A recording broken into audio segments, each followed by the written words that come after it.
Hello guys. Welcome to Soul Fiction. So in this video, we will see the what if Naruto was the secret son of Lucifer and Eve.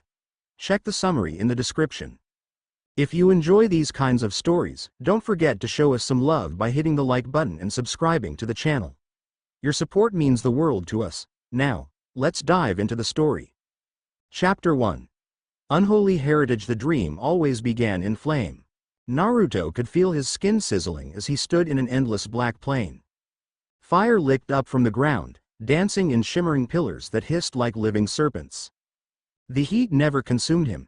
Instead, it felt like a familiar embrace, a dangerous, searing warmth that called to something deep in his soul. Above him loomed a silhouette with crimson eyes set against a blazing aura. A man or a being that radiated both wrath and heartbreak. Then came the second figure. A woman, heartbreakingly beautiful, pale as moonlight, tears streaming down her cheeks. She whispered something Naruto couldn't make out. He opened his mouth, about to shout, when Naruto shot upright in bed. Sweat glistened on his forehead, breath coming in ragged gasps. A moment passed before he recognized the battered walls of his own cramped apartment. The orange glow of morning light struggled through the thin curtains. The dream was over. His heart still pounded. For months now, that same infernal vision had haunted him. In recent days it had grown more vivid, leaving him with fleeting images. Lucifer, Eve. He didn't know how he knew those names, but they lingered in his mind like echoes. Naruto forced a shaky breath, blinking to ground himself. He pressed a hand to his chest. It felt warm, almost hot, as if touched by the dream's fire. "Get it together," he muttered, stumbling out of bed. The old floor creaked beneath his feet. "I've got training with Kakashi-sensei, and I can't be late again." Yet he couldn't shake the feeling that something deeper was afoot. As if this dream wasn't just a weird byproduct of an overactive imagination. A fresh flash of memory, those crimson eyes, made his spine tingle. Naruto snatched up his bright orange jacket, tossing it around his shoulders, and headed out into the village. Konoha's morning streets, the Hidden Leaf Village, bustled with its usual morning commotion. Vendors opening shops, genin scurrying to training. Naruto jogged through familiar alleys, ignoring the usual disapproving glances from a few older villagers. He felt different. A bit more aware of people's emotions, as if he could sense them. At times, that sense turned suffocating, the faint prickles of disdain or curiosity brushing against his senses. He paused in front of the old red bridge near the training grounds. Usually, he was the first one there. Kakashi-sensei had a notorious habit of being late. But today, Sakura was already waiting. She turned, pink hair swaying around her shoulders. "Naruto?" His lips twitched into a grin. "Morning, Sakura-chan. Surprised you beat me here." She tilted her head, noticing the bead of sweat on his brow. "You alright? You look like you were running from a ghost." "Nightmare," Naruto said, forcing a light laugh. "Must have overslept." Sakura glanced around. "Huh. I guess Kakashi-sensei isn't here yet." "That's normal for him." Naruto leaned casually against the bridge's railing. He had to admit something felt off. An odd hum flitted across his mind, like a static current. Sakura eyed him closely. "You sure you're good?" There was a moment of silence. Naruto could feel his heart pumping. Part of him wanted to say something, to share the bizarre nature of his nightmares and the scorching mark on his chest. But where would he even start? "I'm fine," he replied, hearing his voice come out smooth, surprisingly confident. "Anyway, how about we do a quick warm-up?" Something had changed in him over the past few weeks. He used to sputter and bumble in front of Sakura, but now a part of him exuded a brazen confidence he couldn't quite explain. Like a flame ignited behind his eyes. Sakura blinked, somewhat taken aback at his tone, and he swore he saw her cheeks gain the faintest tint of red. They spent the next few minutes talking about missions. Sakura had done some light reading on advanced chakra control. Naruto teased her about being a bookworm, and the conversation flowed more easily than before. However, the weight of that dream stuck in the back of Naruto's mind. Team 7 assembles. Kakashi eventually appeared, offering his usual, "Yo," while flipping a page in his Icha Icha book. Sasuke arrived shortly after, scowling with arms folded. The day's plan. A series of training drills to keep them sharp. But something unusual happened during the first exercise. Kakashi had them practice cooperation in subduing a shadow clone, one which Kakashi would infuse with higher-level chakra. Essentially, the clone would fight back as though it were Kakashi himself. The aim was to test synergy. Sakura was pinned almost immediately. Sasuke tried to counter with a fire-release jutsu, but the clone sidestepped neatly. Naruto lunged in response, and that was when time seemed to slow. He felt a surge of raw power coil in his stomach, an almost primal instinct. He drove his fist forward. A flash of searing energy. It wasn't the Nine Tails chakra, which he had felt stirring inside him on previous occasions. This was darker and yet strangely luminous at the same time. The air crackled.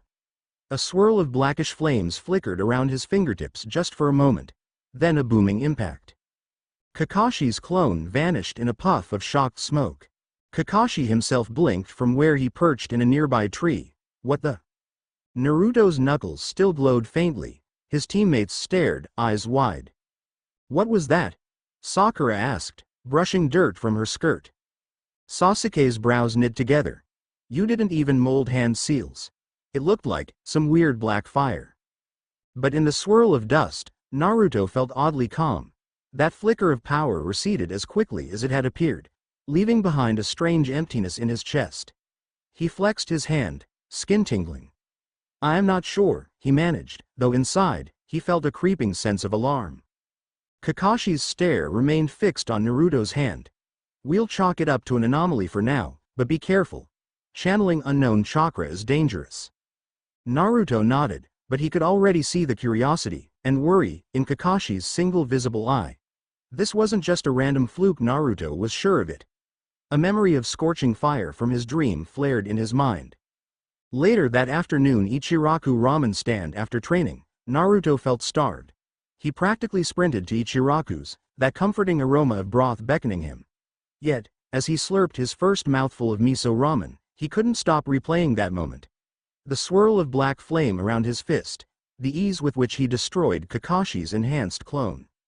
He stabbed at a fish cake with his chopsticks, letting out a quiet sigh. More and more, he sensed something.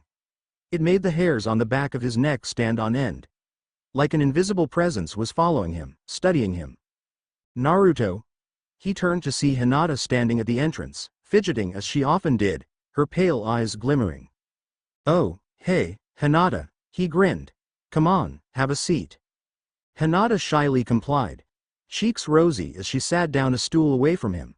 Thank you. She placed an order with Tucci, the stand owner, and quietly turned to Naruto. I heard from Kurenai-sensei that your training was intense today. Naruto laughed awkwardly, scrunching up his eyebrows. Yeah, it was. Something weird happened. He debated telling her about the black fire. Then again, she was always so kind, and maybe it wouldn't hurt to share. I kinda unleashed a strange technique, didn't even try to do it, it just happened. Oh, Hinata said softly, eyes widening. You must be careful, if it isn't the nine might be something else. Naruto finished, swirling his chopsticks in the broth. I know. He felt Hinata's worried gaze. Oddly, that gaze didn't make him feel pressured. Instead, a wave of confidence washed over him again. Leaning forward, Naruto gently placed a hand over Hinata's. I appreciate your concern. I'm not sure what's going on, but I promise I'll figure it out. She stiffened, face going scarlet from the contact. Still, she nodded, a small smile forming. Why yes. You're strong, Naruto-kun. A swirl of satisfaction curled through him. He found himself smirking, enjoying her flustered reaction more than usual. Thanks. Nightfall. Naruto's apartment. By evening, Naruto was back in his cramped apartment. His mind wouldn't rest. He sprawled on the bed, dim lamp flickering overhead, recalling how easily that black flame had flared to life. A swirl of fear twisted in his gut. It felt unstoppable. And that dream, Lucifer and Eve, those names clung to him like half-faded memories from another life.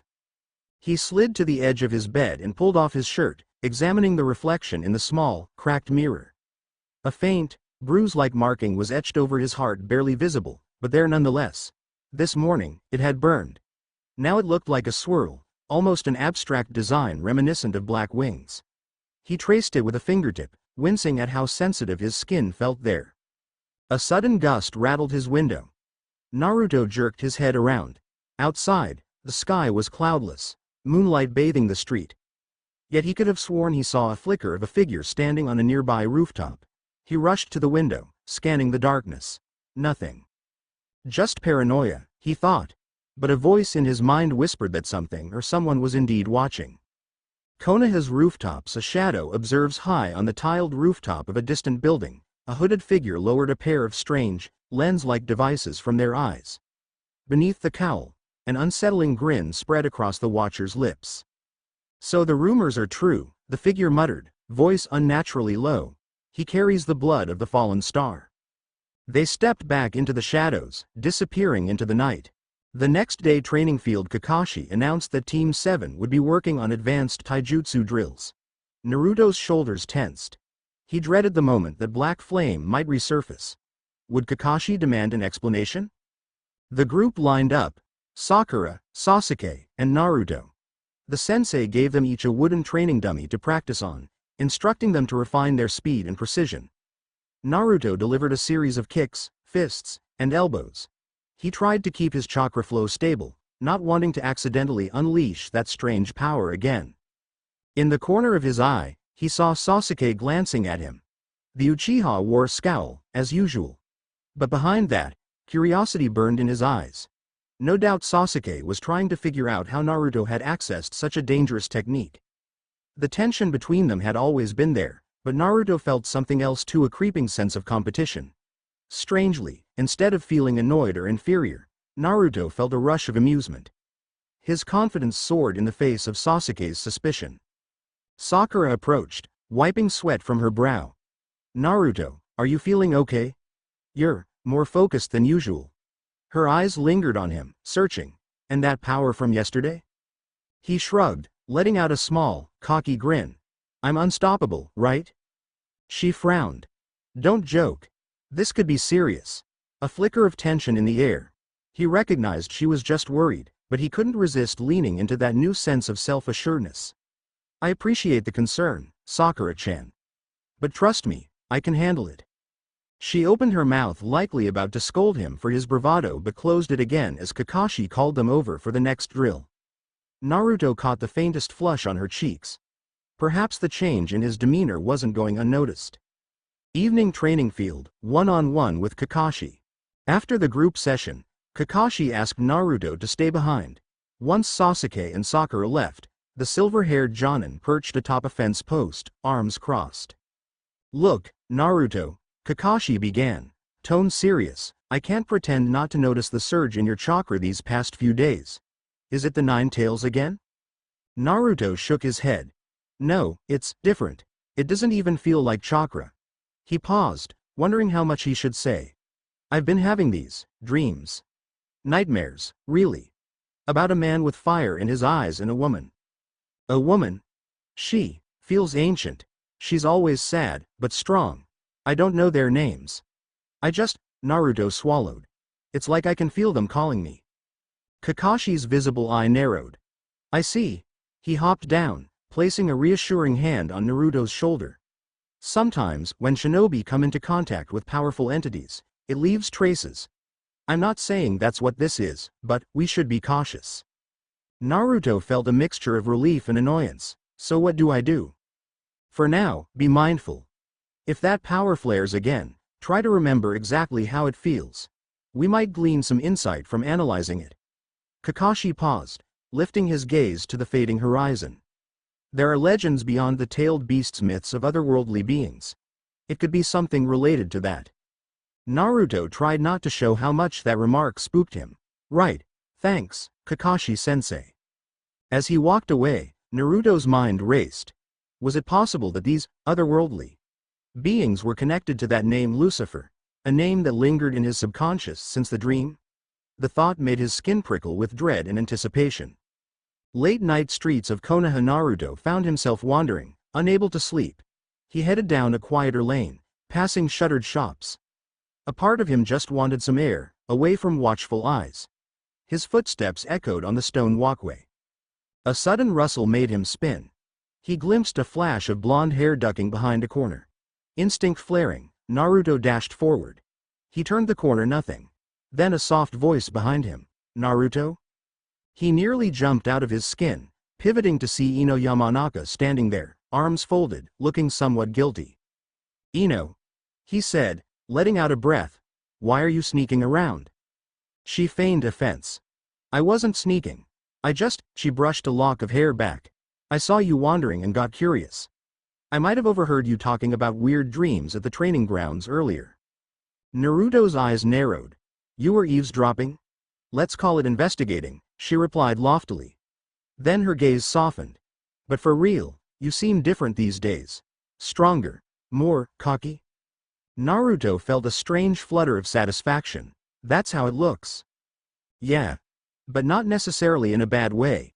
Ino's lips curved slightly. "I'm kinda interested in how you managed to blow Kakashi-sensei's clone away like that." He shrugged. "I wish I knew. It just happened." He took a step closer, noticing for the first time that Ino looked more curious than mocking. A hint of attraction lit her eyes. Something in Naruto responded to that. A bold, almost predatory impulse. He'd never have called himself a ladies' man, but the last couple of days left him feeling more assured, more in control. In the hush of the deserted street, the tension crackled. Ino chewed her bottom lip. "If you ever want to talk, I'm all ears." Her voice came out softer, huskier. Naruto gave a slight grin, taking a half step forward. The narrow space between them was electric. He could see the quickening of her pulse at her neck. "Thanks. I might just take you up on that." She parted her lips as if to say something, but no words came. In a swift, impulsive moment, Naruto leaned in, pressing his lips gently to hers. The surprise made her eyes fly open. But she didn't pull aiding him with equal boldness. It was brief, a spark of heat that shot through Naruto's entire being. When they broke apart, they stared at each other in shock, the reality of what just happened sinking in. Her cheeks flamed pink. "Wow. That was, yeah," Naruto exhaled, heart-hammering. The confidence from earlier soared, and an instinct in him reveled in the thrill of it. Sorry if." She raised a hand. "Don't apologize, it was nice." A faint grin curled at her lips. Then she reached out and poked him lightly in the chest. "Be careful with that power of yours. Okay. Come to me if you need help. Don't do anything stupid." "I won't." With that, she turned and hurried off into the darkness, leaving Naruto standing there, mind spinning. He'd never kissed a girl like that before. Certainly not spontaneously.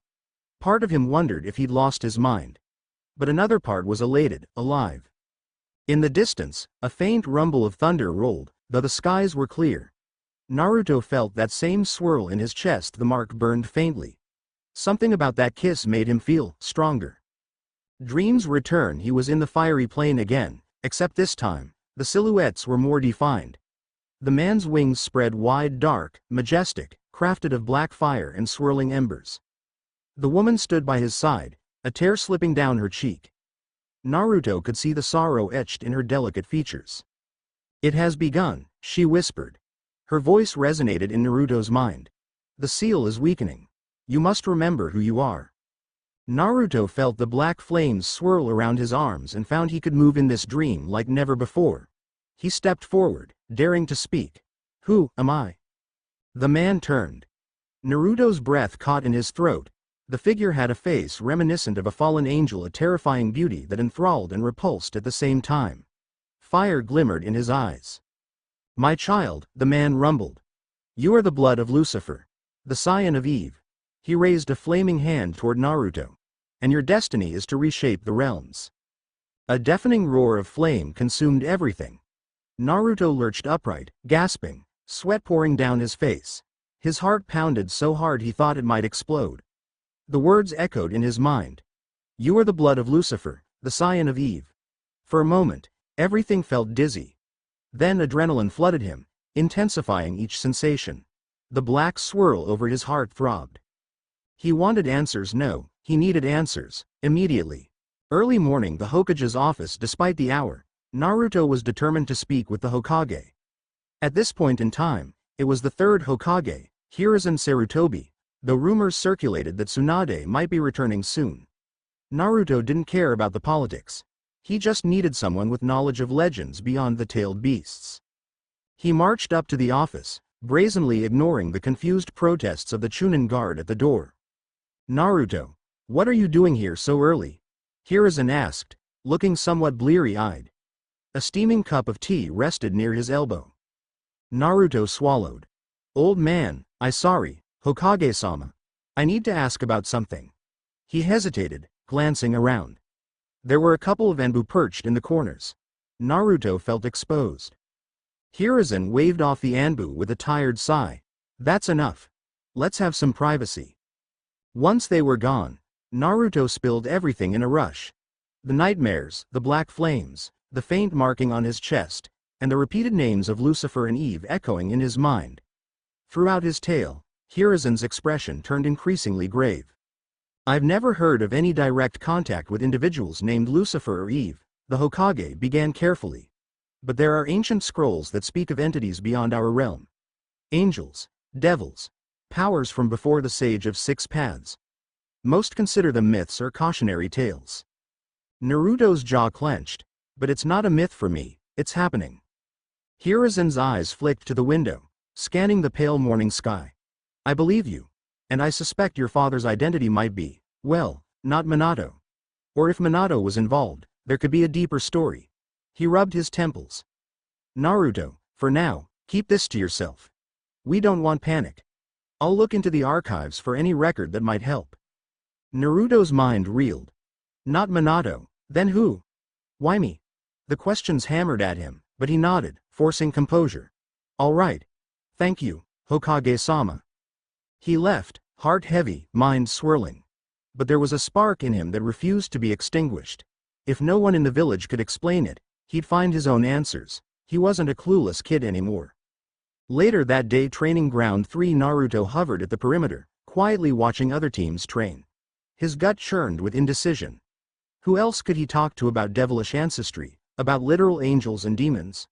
The shinobi world's history was massive, but these myths were rarely taught to genin. Maybe Jiraiya, the Toad Sage, would know. Or maybe someone from the land of demons. He'd heard rumors about Miroku, the priestess. Naruto. He turned to see Hinata approaching, her expression tinged with concern. Everyone's looking for you. Sakura said you skipped practice. Yeah, had some stuff to do. Naruto gave a half shrug. Hinata stepped closer, concern evident. Are you sure everything's okay? She hesitated, then gently placed a hand on his arm. You look worried. The warmth of her touch sent a pleasant tingle through Naruto. For a moment, he considered telling her everything. But he withheld the deeper details. Instead, he exhaled.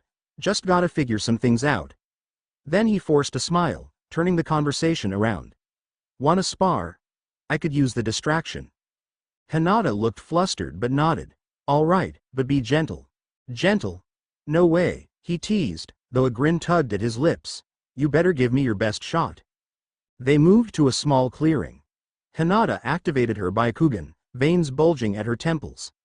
Naruto slid into a relaxed stance, focusing on controlling his chakra. But even as they traded gentle blows, he felt that swirl of power lurking beneath his own. Goosebumps rose on his arms. He found himself controlling the fight with surprising ease, slipping around Hinata's attempts to close his chakra points. Suddenly, he feinted to the side and pinned her wrist behind her back. She squeaked in surprise, and they both toppled onto the grass. Hinata landed with her back against Naruto's chest, breath hitching. Naruto's arms wrapped around her. For a moment, neither moved. He stared down at Hinata's wide eyes. Her face was a brilliant shade of red. A wave of that bold confidence welled up in him again. He shifted slightly, leaning closer. Naruto-kun, Hinata whispered, voice trembling. It was impossible to ignore how soft she felt in his arms, how rapidly her heart was beating. He gently brushed aside a strand of her hair. Their eyes met. His gaze lowered to her lips and he remembered the impulse he'd followed with Ino last night. But this was Hinata, sweet and timid. He swallowed, letting the moment linger. Surprisingly, Hinata closed her eyes, lips parted just slightly, her cheeks blazing. In that quiet, heart-thudding instant, Naruto dipped his head and kissed her. It was tender and shy on her side, but underlined by the same spark that had ignited with Ino. His entire body felt like it was humming. When they pulled apart, Hinata looked dazed, blinking slowly as if she couldn't believe that just happened. Naruto felt a mix of satisfaction and guilt. He liked Hinata. She was a dear friend, maybe more. But a small voice reminded him he'd just kissed Ino the night before. And part of him didn't feel ashamed of that. He felt a rush of excitement at the idea that multiple women in the village might be drawn to him. It was a brand new side of him, confident, unstoppable, a little rebellious. It seemed to suit him. A secret meeting unbeknownst to Naruto. Not everyone was as oblivious to these developments. In a dimly lit room deep under the Hokage's tower, Danzo sat with two masked Root Anbu. One of them reported on Naruto's recent, strange powers, referencing black flames and unexplainable surges of energy. Danzo's single visible eye narrowed in interest. So the Nine Tails Jinchuriki displays new abilities far beyond normal chakra. If this is not the tailed beast's doing, then perhaps we have another variable at play. One Root operative nodded stiffly. Yes, sir. Our surveillance suggests these powers manifest unpredictably. Danzo tapped his cane against the floor, lost in thought. We must learn more. The boy could be a threat or a valuable asset to Konoha. Keep watch. Report any unusual movements. Yes, Danzo-sama. A cold tension filled the chamber. Danzo's lips curved into a predatory half-smile. Naruto Uzumaki may be more than a mere Jinchuriki. If harnessed correctly, he could tip the balance of power in our favor.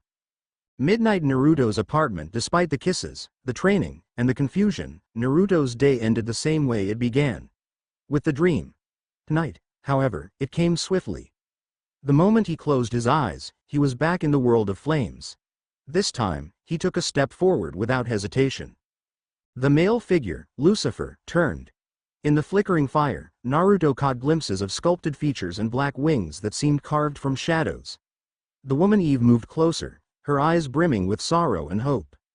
You have awakened an ember of your true power, Lucifer intoned, voice low yet echoing all around. But that is only the beginning. Heaven and hell will soon sense your existence. They will come for you. Eve took Naruto's hand. Her touch felt heartbreakingly gentle. We wanted a child free from the chains of both realms. Free to choose his own destiny. But your father's enemies will not rest. Naruto's breath hitched. Why me? What does this have to do with my life in Konoha? Lucifer's gaze hardened. Because you bear the blood of the first woman and the fallen star. The fruit of knowledge and the power of rebellion. You are the scion of a forbidden union. Men will fear you. Angels may try to eliminate you. Demons will covet your power. Eve squeezed his hand, tears glistening. Yet you are still our son. That's all we ever wanted, for you to live. A swirl of scorching wind blew across the dreamscape. Naruto wanted to ask more, but the vision faded. He woke, panting. His entire room felt charged with energy, as if a storm had gathered within those four walls. Chimes rattled outside, and the curtains fluttered. Naruto pressed a trembling palm over his chest, feeling the swirl of the strange birthmark scorching hot. Lucifer and Eve, my father and mother, he breathed. What does that even mean? He sat there until dawn broke, too restless to sleep. The weight of this revelation flooded him with both terror and exhilaration. He had a mother and father who were far outside the realm of normal shinobi existence. This changed everything. Morning, a rendezvous at Training Ground 7 the following morning, Team 7 convened. But Naruto arrived with new resolve. He needed to push forward, to explore these powers. He wasn't going to let fear control him. He might not fully understand his heritage, but he was determined to master it on his own terms. Kakashi greeted them with a typically lazy wave. We'll be refining strategy today, Sasuke. You partner with Naruto. Sakura, you'll observe and analyze for now. Sasuke snorted, stepping forward with that trademark smirk. Think you can keep up, Dobi? Naruto smirked right back, brimming with a confidence that made Sasuke's eyes narrow. Watch me. They launched into a series of practice bouts. Sasuke tried to catch Naruto off guard with speed, but Naruto's reflexes soared beyond what they used to be. It wasn't purely the Nine Tails. He felt the tang of that forbidden blood, as if it sharpened his senses. Each blow deflected with fluid grace. The friction of every clash sent small sparks dancing off Naruto's fists, reminiscent of the black fire. Sasuke's Sharingan flared to life, but even that didn't guarantee an advantage.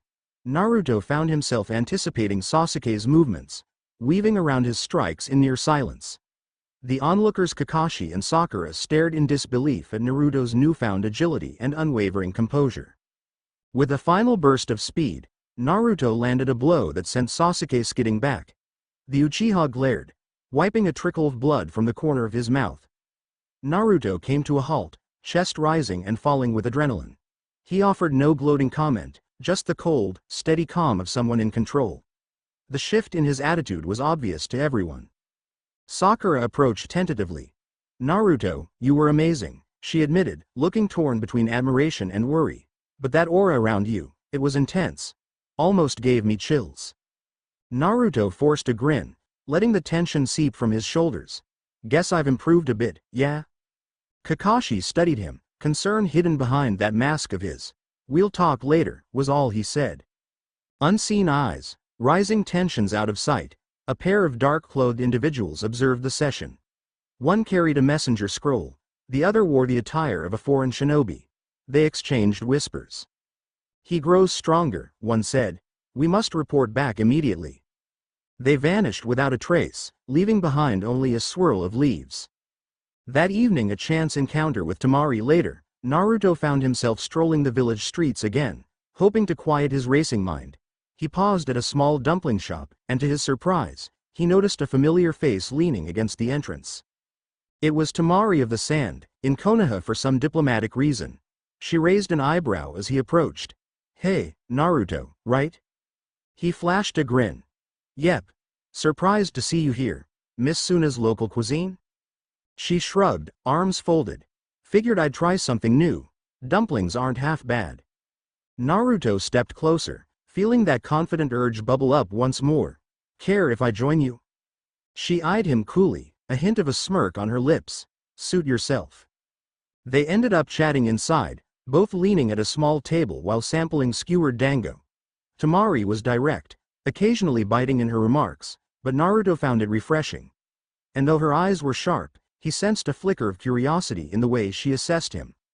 Word of his unstoppable performance in training might have spread. Or maybe she just found his energy intriguing.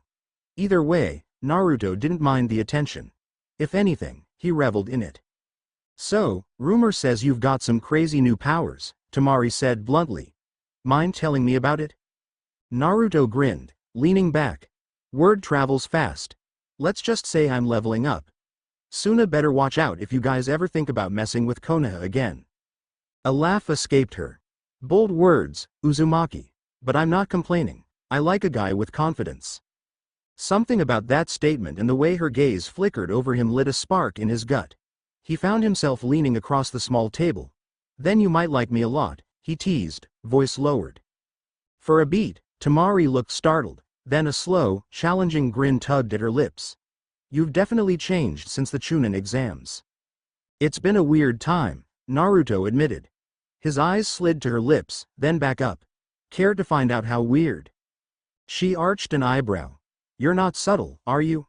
He shrugged, heat flooding through him. "Maybe I don't have to be." The tension crackled, unspoken challenge passing between them. Finally, Temari snorted and stood, flicking a hand fan open in mock threat. "I'll keep my eyes on you, Naruto." She paused just before leaving, pivoted, and in for a brief, heated kiss just enough to leave Naruto's head spinning before she pulled back. Her breath tickled his ear as she whispered, "Better step up your game, or Suna's best will leave you in the dust." Then she was gone, a swirl of wind and confidence. Naruto sat there, dumpling half eaten, heart pounding. 3 days ago, he would have stammered in shock. But now, he found himself smiling, excitement pulsing through him. Another surge of that unknown power thrummed in his veins, as if spurred on by each new romantic encounter.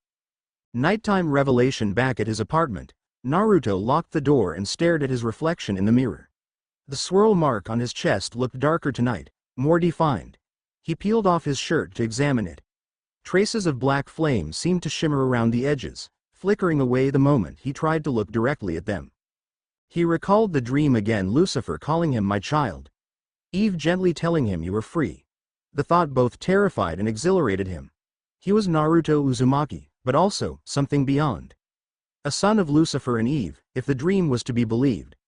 That alone rocked the foundation of everything he knew. "You are the blood of the fallen star," a scion of the first woman. A being who defies mortal logic. The words played on repeat in his head, a riddle he couldn't solve. And yet, somehow, he felt more alive than ever, like a door had opened to a vast new world of possibility. Naruto closed his eyes, focusing on the swirl of heat in his chest, trying to tap into it consciously. For a moment, sparks of black flame licked around his fingertips. The power was there, just beneath the surface, waiting for him to claim it. "All right," he murmured into the quiet. "If I really am who I think I am, then I'll figure out how to use this. No matter who tries to stop me, heaven, hell, anyone." His reflection seemed to glow with a faint aura of darkness and light combined, a flicker in his bright blue eyes. When he blinked, it was gone. But it left behind the unmistakable certainty. This was only the beginning. Meanwhile, a dark gathering in a hidden chamber outside the village. Candlelight flickered over stone walls marked with ominous symbols. Hooded figures encircled a small effigy, an unholy idol of carved obsidian. A gravelly voice emanated from the largest hooded figure. "Lucifer's spawn is awakening. We must act quickly. If the half-breed grows in power, we risk everything." Another figure hissed. "What of the nine-tailed fox sealed inside him? That alone is monstrous enough." "Fools," the first snarled. "His father was once heaven's brightest. His mother, the bearer of original life. Their union was forbidden for a reason. The boy is a living key to realms that should remain closed." The chant began. Shadows writhed. The idol's eyes lit with eerie, red brilliance. "Our watchers within the leaf confirm his emergence. We must ensure he does not tip the balance in favor of that cursed village. Or, if we can subvert him, he might become our greatest weapon." A hush fell. The flickering candlelight made the shadows dance like devils against the walls. End of Chapter 1. Naruto Uzumaki, secret son of Lucifer and Eve, stands at the threshold of a destiny far beyond his imagination. Newfound powers simmer beneath his skin, powers that might rewrite the laws of the shinobi world. Heaven and hell stir. Old enemies set their sights on Konoha's unpredictable Jinchuriki. And as Naruto's confidence grows, so does his magnetism, drawing the attention and affection of more than one formidable kunoichi. Yet hidden watchers make their moves, and conspiracies brew in dark corners. With each passing day, Naruto treads a razor's edge between unstoppable ascendancy and catastrophic downfall. The question lingers. Will his unholy heritage be Konoha's salvation, or its ruin? Chapter 2. Embers of divinity. The sun hovered low over Konoha, illuminating every rooftop with a soft orange glow. Naruto stood at the crest of the Hokage monument, the stone faces of past leaders staring silently out at the village. A wind whipped at his hair, carrying the distant sounds of children playing in the streets below. He often came here to clear his head, but tonight, the hush felt heavier, almost foreboding.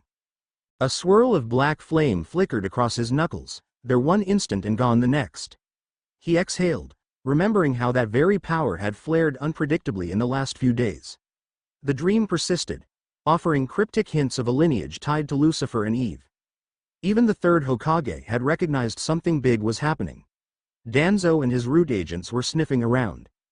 The entire village seemed poised on the edge of a mystery Naruto himself still struggled to accept.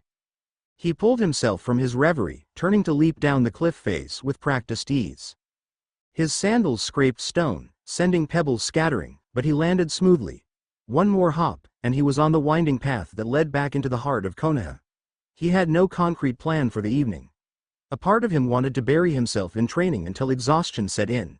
Another part itched for something else, something he couldn't quite name, an undercurrent of restless energy urging him forward. Kakashi's voice broke the crisp morning air like a knife through silk. He'd gathered Team 7 at the training field earlier than usual. Sakura stifled a yawn. Sasuke stood with his arms crossed, stoic as ever. Naruto tried not to pace, but adrenaline pounded in his veins. "We have a mission," Kakashi explained, flipping his little orange book closed. "It's not high level, but it's urgent. A group of bandits has been harassing travelers on the road leading to the next town. We've been tasked with clearing them out." Sakura frowned. "Bandits? That's hardly unusual." Sasuke's eyes flickered. "There must be more to it." Kakashi shrugged. "Probably not. Though there's a rumor these bandits might have a rogue shinobi in their ranks. We'll see." His visible eye fixed on Naruto for a moment, as though assessing him. We leave in an hour. Pack what you need. Naruto's heart kicked into gear. A mission. A chance to test his emerging power in a real scenario. Part of him felt almost eager. He wanted answers, and perhaps pushing his limits in battle would reveal more of the truth behind Lucifer's blood. He caught Sakura's gaze. She offered him a polite smile, though worry lined her brow. Naruto, don't go overboard. Okay. We still don't know the full extent of your new technique. He forced a grin. Don't worry about me, Sakura-chan. I can handle a few bandits. Before she could protest, he turned away, the swirl of black flame pulsing faintly at his core. They set out at dawn, the four of them traveling a dirt road lined by tall trees. Kakashi took point, reading from his book with an air of complete nonchalance. Sakura and Sasuke walked in comfortable silence. Naruto ambled behind them, glancing around at the rustle of leaves and the occasional bird in the canopy. His senses felt sharper than usual, as if he could taste the tension in the air. It was subtle, but it prickled at the back of his neck. Every so often, he'd sense something beyond normal chakra, a faint disturbance that reminded him of that swirling darkness in his dreams. Midway through the journey, they encountered a small caravan halted by a broken wheel. A merchant thanked them and explained he'd been robbed the night before, losing supplies to a group of masked men. Naruto bristled at the idea of thieves harassing defenseless travelers, itching to catch them in the act. Let's pick up the pace, Kakashi murmured, they might still be nearby. They pressed on. By early afternoon, Team 7 reached a thick grove where the road curved along a ravine. Steep drops and rocky outcrops created plenty of places to hide. Kakashi signaled them to halt with a raised hand. I sense movement, he said quietly. Naruto strained his ears. At first, faint rush of water below. Then he heard a muffled voice, followed by laughter. He slipped behind a boulder and spotted a trio of scruffy men in ragged attire, rummaging through crates. A fourth figure knelt, rummaging for valuables. Kakashi glanced at Sasuke and Sakura, then back to Naruto. Let's approach carefully. We need to confirm if they're the ones. Naruto's blood raced. If these were the bandits, he wouldn't hold back. He was eager, too eager, maybe. But that thrumming power coursed hot in his veins. They crept closer, quiet as shadows. Sakura bit her lip in concentration. Sasuke's Sharingan flared, and Kakashi's eye narrowed. At a nod from Kakashi, they sprang into action. It happened fast. Sasuke disabled one bandit with a sweeping kick. Sakura tossed a flurry of kunai at another, pinning his sleeves to a trunk. Naruto rushed forward, aiming to subdue the third. The man panicked, swinging a club, but Naruto ducked easily under the clumsy blow. He retaliated with a sharp jab, sending the man sprawling. A sudden surge of malevolent chakra flared from behind a tree. Naruto tensed, eyes searching. A masked figure emerged, hands already weaving through seals. Wind released jutsu whipped branches and stones into a miniature cyclone. Team 7 leapt back in alarm. Kakashi took a step forward, but the masked shinobi grinned. You brats aren't taking my spoils. Naruto felt that black flames stir within.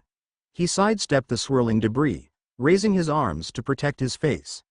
The wind cut at him like knives, but the faint shimmer of a dark aura shielded him. He risked a glance behind. Sasuke clung to a half-splintered log, readying a fireball. Sakura crouched low, scanning for an opening. The rogue shinobi intensified the gale, forcing Kakashi to brace himself. Naruto clenched his teeth, frustration boiling. If he could just access that power again, without thinking, he thrust a hand forward, summoning chakra from deep within. For a split second, the swirl on his chest burned white-hot. A flicker of black flame erupted around his palm. It crackled, swirling into the shape of a jagged, hellish lance. He hurled it at the masked shinobi. The rogue's eyes widened in shock. The black spear smashed through the gusts, colliding with the bandit's chest. An explosion of dark embers followed, scattering the violent wind. When the smoke cleared, the masked shinobi lay unconscious, scorched marks spread across his armor. Kakashi whipped around, staring at Naruto with barely concealed astonishment. Even Sasuke's typically emotionless face displayed raw disbelief. Sakura's eyes shone with a mix of admiration and fear. Naruto breathed hard.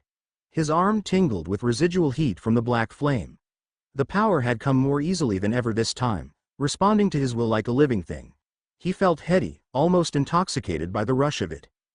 Kakashi broke the stunned silence. Tie them up, quickly, then we'll discuss that.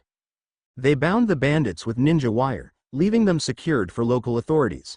But the real conversation started once they set up a makeshift camp nearby. Kakashi's expression was unreadable as he gestured for Naruto to sit by the fire. That black fire, Kakashi said.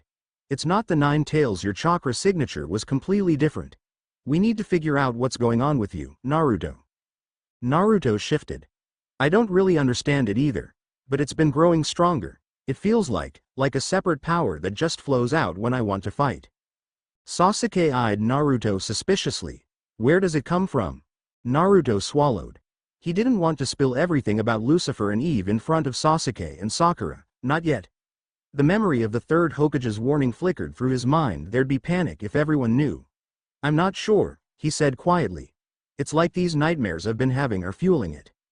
Kakashi looked unconvinced, but he sighed, nodding. We'll address this when we return to the village. For now, let's keep it under control. Sakura hesitated. Naruto, are you sure you're okay? You didn't seem scared using that jutsu. You looked almost thrilled. Heat prickled Naruto's cheeks. It was true. The power excited him. He recalled the rush when he cast that flame spear. I'm fine, he said, offering a small grin. I guess I just like surprising the enemy. Neither Sakura nor Sasuke pushed further, but Naruto couldn't miss the troubled glances they exchanged. Even Kakashi seemed deep in thought. As night fell, they set shifts for guard duty. Sasuke took the first watch, perched in a tree scanning the dark horizon. Sakura settled into her sleeping role. Kakashi vanished, presumably patrolling the perimeter or finding a quiet place to read. Naruto volunteered for second watch. He found himself alone with his thoughts, seated by the dim campfire. Embers glowed red in the ashes, mirroring the faint swirl on his chest. This wasn't just about the jutsu. His entire being felt different. Stronger, sharper, more self-assured. He imagined Lucifer's voice echoing in his head, that commanding presence telling him he had the power to reshape realms. Footsteps rustled behind him. Naruto?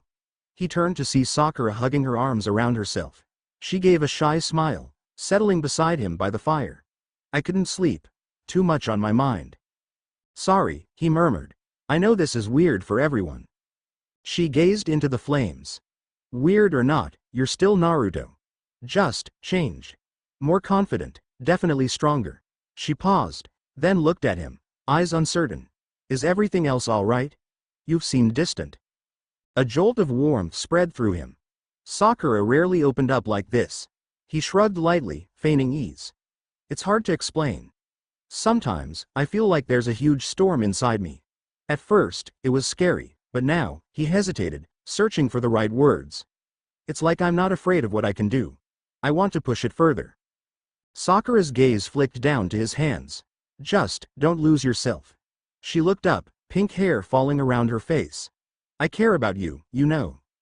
A flutter of emotion twisted Naruto's chest. The swirl of that demonic angelic energy pulsed at the proximity, at the softness in her tone. Without fully thinking, he reached out, brushing a stray lock from her face. Sakura's cheeks colored, but she didn't pull away. He leaned closer. Warmth between them grew. Her breath hitched. Slowly, carefully, he pressed his lips to hers. The kiss was gentle, less sudden than it had been with Hinata or Ino, more hesitant. Yet it carried its own spark. He felt her respond, her hand sliding tentatively up his arm. They pulled apart, faces inches away. Her eyes were wide with conflicting emotions, surprise, maybe confusion, but also that flicker of tenderness. Naruto's heart pounded. He wondered if she was aware he'd done the same with others.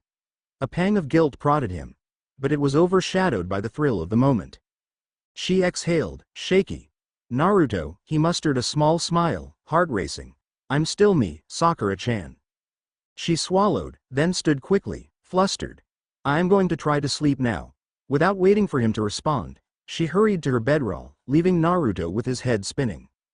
He felt a pang of confusion. The intensity of these romantic encounters with multiple women felt surreal but also strangely natural. Something about his new aura seemed to draw them in. He leaned back against a rock, the flickering fire painting his face in shadows. He'd never have believed he could kiss Ino, Hinata, Tamari, and now Sakura within such a short time. Yet each time, the old insecurities never surfaced. He was simply him. They returned to Konoha at first light, mission completed. The local police force took the bandits into custody. Kakashi submitted the formal report. Not long after, Naruto found himself summoned to the Hokage Tower. Tired, but he greeted Naruto with a kind smile. "Welcome back. I heard from Kakashi about the unusual technique you used."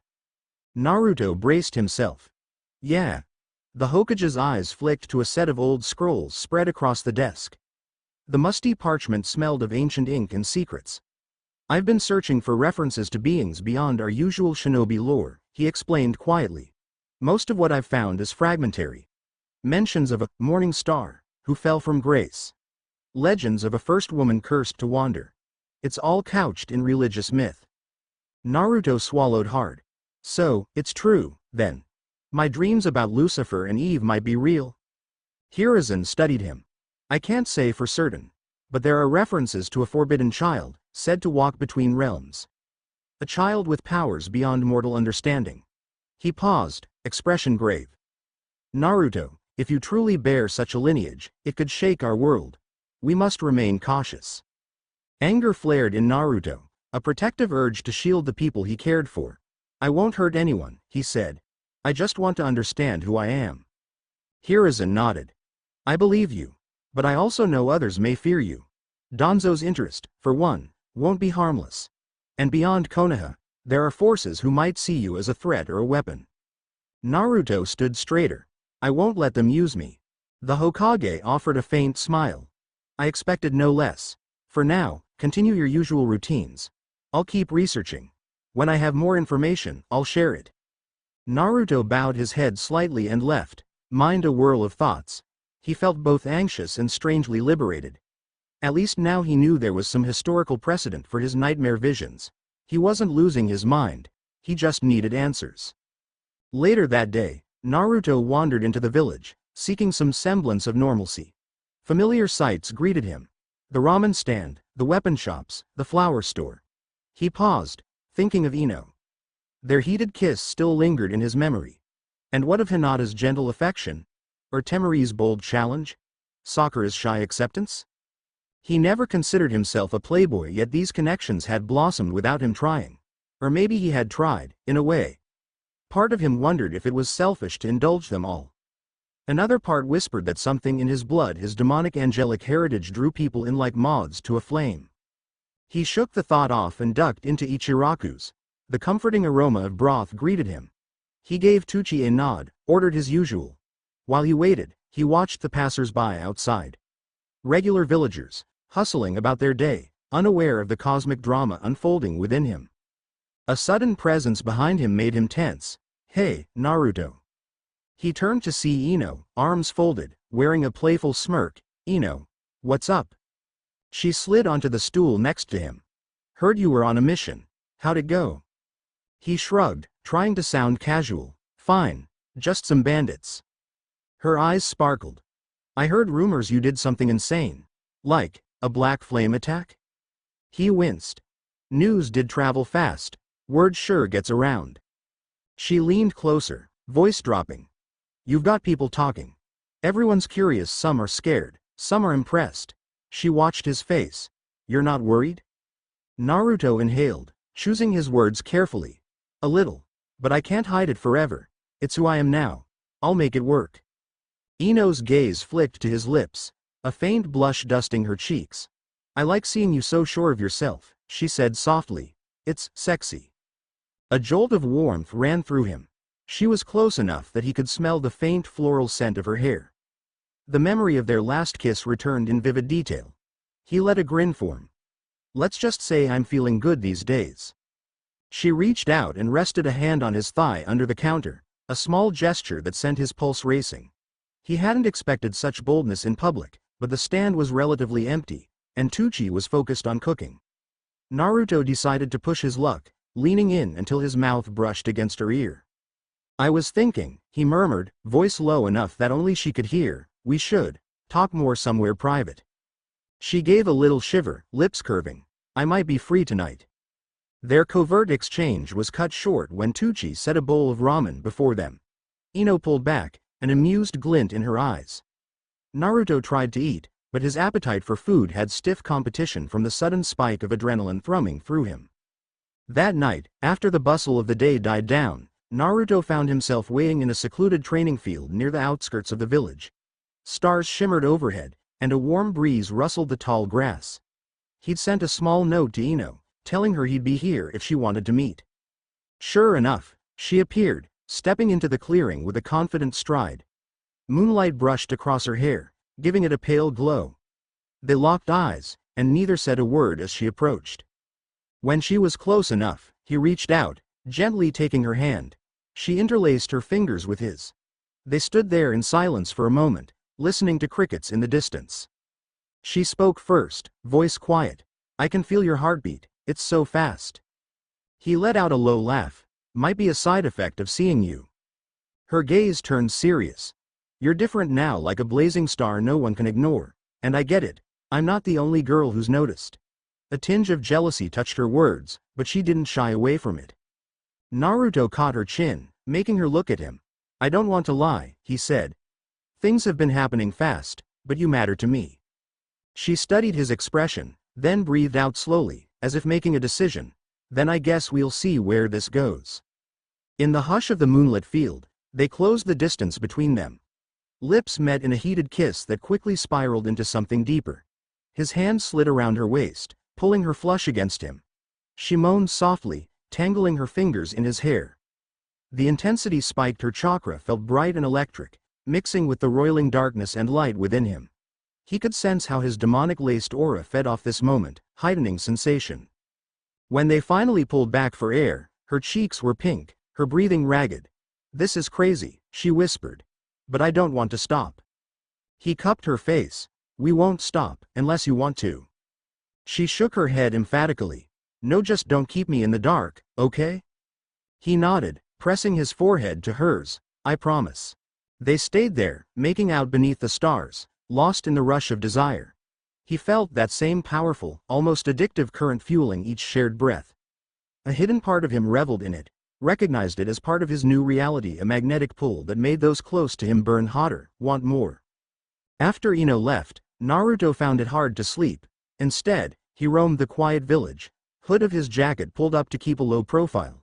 It was well past midnight when he sensed a flicker of unusual chakra near the gates. Curious, he followed the signature. He spotted the silhouette of Gaara standing at the entrance, apparently in conversation with Temari. Their presence wasn't entirely surprising. The Sand siblings occasionally visited for diplomatic reasons. But Naruto's pulse quickened at the memory of Temari's brazen kiss. He wondered if she'd mention it to her brothers. He stayed hidden, trying not to intrude, yet Temari sensed him anyway. Her gaze flicked to his hiding spot. Naruto, you can come out. He stepped forward sheepishly. Yo. Gaara's impassive eyes bored into him. We were about to head back to our guest quarters. I assume you have a reason for lurking? Naruto scratched the back of his head. Ah, sorry, didn't mean to spy. I felt your chakra and got curious. Cool once over. You're always curious, aren't you? There was an undertone in her voice that made Gaara's brow crease. He glanced between them, something unreadable flickering in his pale eyes, but he said nothing. Before the silence got awkward, Naruto found his voice.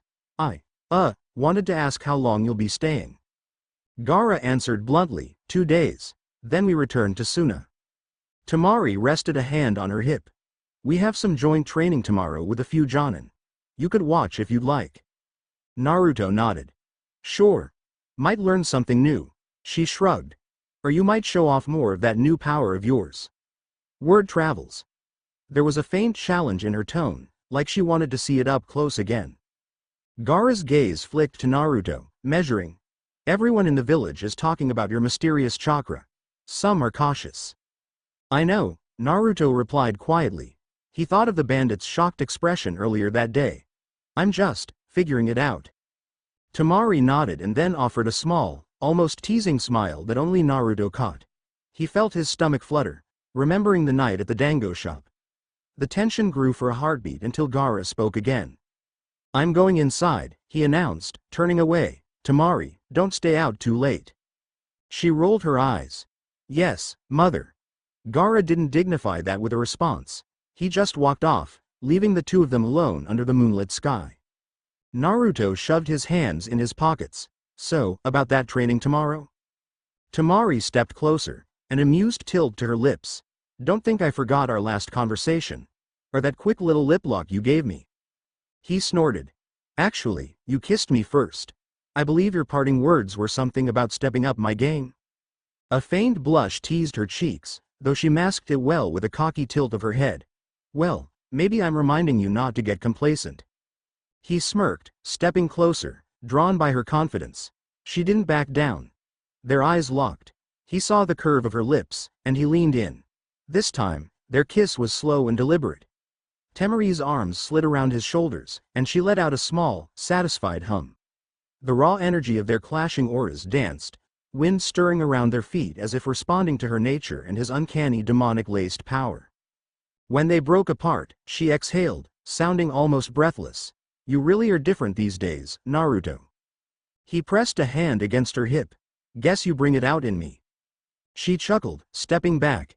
"Easy there, we don't want Gaara breathing down our necks. I'll see you in the morning. Don't be late." With that, she sauntered off, leaving Naruto to exhale slowly, heart pounding yet again. He shook his head in disbelief. The old Naruto would have been a flustered mess. But the new energy inside him made each encounter feel as natural as breathing. Come dawn, Naruto headed to the large open training ground near the academy. Jiraiya had apparently returned to the village, and a small crowd of Jonin and Chunin gathered to see him demonstrate some techniques. The Sand siblings were there as official guests. Naruto made his way to the front, noticing Temari and Kankuro. Gaara stood off to one side, arms folded. Jiraiya spotted Naruto and grinned broadly. "Hey, kid, I hear you've been stirring up quite a storm. Didn't even come to say hello to your old master, huh?" Naruto laughed. "Didn't know you were back so soon, Ero Sennin." A comedic vein popped on Jiraiya's forehead. "Don't call me that in front of official company. Anyway," he turned to face the group, flipping his white hair. "I'll be showing some improved summoning jutsu variations. Pay close attention." As Jiraiya made a show of conjuring a massive toad sending onlookers scrambling, Naruto felt eyes on him. He glanced around and caught Danzo lurking at the edge of the training field, expression inscrutable. A couple of root agents hovered near him. Their presence sent a chill down Naruto's spine. He forced himself to ignore it. Jiraiya's demonstration went on, and the air was filled with booming croaks of summoned toads. Some shinobi asked questions, others took notes. Naruto noticed Gaara was unimpressed, while Kankuro gawked at the giant amphibians. Temari threw Naruto an occasional sidelong glance, a secret smile. Once the official demonstration wrapped, small groups formed to practice. Naruto spotted Jiraiya walking off alone, so he hurried to catch up. "Ero Sennin, got a minute?" "Sure," Jiraiya said, though his voice carried a hint of caution. "Walk with me." They strolled away from the crowd, passing under the shade of a tall oak. Jiraiya's casual grin dropped. "All right, kid, I've been hearing all sorts of rumors. Something about black fire and new powers. Spill." Naruto hesitated, torn between trust and caution. Jiraiya was one of the few who might have knowledge of odd legends. Slowly, Naruto explained how he'd been experiencing nightmares that revealed the names Lucifer and Eve, about the swirling mark on his chest, and how he'd tapped into a frightening new energy. Jiraiya listened, expression turning increasingly grim. "Lucifer and Eve, that's some ancient lore. Not exactly mainstream shinobi stuff. I only caught scraps of those myths in the land of demons. Supposedly, the Morning Star and the First Woman were cosmic figures beyond the Sage of Six Paths. If you're telling me you might be their descendant." Naruto grimaced. "Yeah, it sounds insane, but I feel it." Jiraiya set a hand on Naruto's shoulder. "Kid, I've seen you do impossible things before, but this is another level. If that power is truly tied to something so ancient, you're going to attract a lot of attention from creatures far nastier than we typically deal with." Naruto nodded. "I'm not gonna run. I'll face whatever comes." Jiraiya gave a wry smile. "That's your style. But be careful. If these old stories are true, each realm has its own guardians. Some might not like the idea of Lucifer's heir roaming free. That sent a ripple of unease through Naruto. So, basically, I'm in for a rough ride. You bet. Jiraiya ruffled Naruto's hair, a rare moment of paternal affection. But you've got allies. Me, Kakashi, your friends. Even if you are the son of Lucifer, you're still Naruto Uzumaki. Naruto's chest felt lighter. Thanks, pervy sage. Jiraiya chuckled, ignoring the insult this time. We'll keep digging. In the meantime, do your best not to provoke half the divine and infernal realms, okay? Naruto snorted. No promises. That evening, a hush settled over the village once more. Naruto made his way through quiet streets toward a discreet area near the Hyuga compound. He had received a small note from Hinata earlier, something about wanting to train together. His heart beat a little faster. The memory of their tender kiss played in his mind. He arrived to find her waiting in a moonlit courtyard. A low lantern cast gentle shadows on the smooth stones. She wore her usual jacket, hands twisting nervously. Thanks for meeting me, she said softly. He offered a reassuring smile. Always. So, what's this about training? Her pale eyes flicked up. I wanted to try sparring again. But not in front of others. I want to work on my gentle fist. And I wanted to talk to you about everything. He nodded, stepping onto the courtyard's polished floor. Fair enough. Let's do a few rounds. They squared off. She activated her Byakugan, and Naruto dropped into a loose stance. She moved gracefully, aiming precise strikes at his tenketsu. He deflected with controlled blocks, mindful not to tap into that black flame. Still, the swirling power inside him hummed. Hinata's determination shone through each blow, yet her hits failed to land. Naruto's reflexes had grown beyond what she'd anticipated, after a handful of exchange heaving. You're so fast now, she murmured. I can hardly see you move. Naruto lowered his guard. Sorry. No, don't be. Hinata's eyes lingered on him. Naruto, I can tell there's something you're holding in. If it's dangerous, I want to help. You've always inspired me to be strong. Let me do the same for you. He felt a pang of affection. Hinata had been there for him long before he'd awakened any unholy heritage. In her gentle gaze, he found solace. Stepping forward, he gently brushed a thumb over her cheek. She blushed but didn't shy away. Thank you, he said, voice husky. It means a lot. She swallowed, eyes locked on his. Slowly, she leaned up, pressing her lips to his in a soft, hesitant kiss. Naruto responded, arms circling her waist. The courtyard was silent except for the quiet rustle of fabric and the pounding of their hearts. They broke apart after a moment, faces flushed. He wondered if she had any idea about the other women. Hinata, perhaps more than anyone, deserved honesty, but the timing never seemed right. She gazed up at him, love and concern swirling in her expression. I won't pry, she whispered. But please be careful, I can sense there's more to you now. He nodded, hugging her gently. I promise I'll do my best. She closed her eyes, leaning into his embrace. A small, content smile curved her lips. For a while, they simply stood there, holding onto each other. The gentle glow of the lantern played across their forms, and a late summer breeze carried the distant hoot of an owl. Eventually, Hinata broke away, cheeks still rosy. I should go before anyone notices I'm out too late. Good night, Naruto-kun. Night. He watched her slip back into the Hyuga compound, heart full and yet weighed down by the knowledge that his life was becoming a web of entanglements, romantic, supernatural, political. None of it felt wrong, exactly, but it was definitely complicated. While Naruto navigated the swirl of personal connections, forces outside Konoha stirred. In a crumbling temple hidden in a distant forest, masked figures gathered in a circle lit by red candles. Their chanting reverberated through the damp stone halls. The largest figure stepped forward, revealing a twisted seal on his right hand. Our operatives confirm the boy wields black flame Lucifer's sign. We must act now. If the child of Eve and the fallen gains more power, he could open gates that have long been sealed. A second figure hissed, but how do we approach? The Leaf Village is not easily infiltrated. A low, ominous chuckle spread among them. We lure him out. Whispering rumors, sowing chaos. The nine-tailed Jinchuriki draws conflict like a magnet. We exploit that. he will come to us. Lightning flickered beyond a broken window, revealing swirling demonic glyphs etched into the walls. The masked figures raised their arms, chanting louder.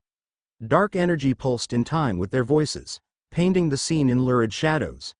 And in those shadows, a single name echoed over and over: Naruto. Back in Konoha, Naruto drifted into uneasy sleep. The dream came immediately. He stood again in that vast infernal plain, black flames stretching to the horizon. But this time, the silhouette of Lucifer stood closer, his eyes filled with a strange mix of pride and regret.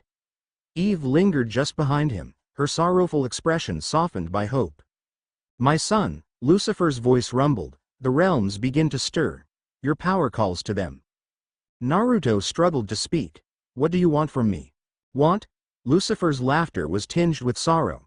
"I want you to be free from heaven's chains and hell's condemnation. But they will come, whether you desire it or not. Armies of angels seeking purity, legions of devils craving your might. You must forge your own path." Eve stepped forward, gently cupping Naruto's face in her translucent hands. Her touch felt both warm and achingly sad. "Our child, know that we never intended to abandon you. If you survive what comes next, you will stand at the crossroads of creation." Naruto's heart pounded in the dream. "But how? I don't even understand half of this." Lucifer's wings spread, casting massive shadows. "A trial by fire awaits. Embrace it, or be consumed." Naruto tried to shout more questions, but the flames roared around him, drowning out all sound.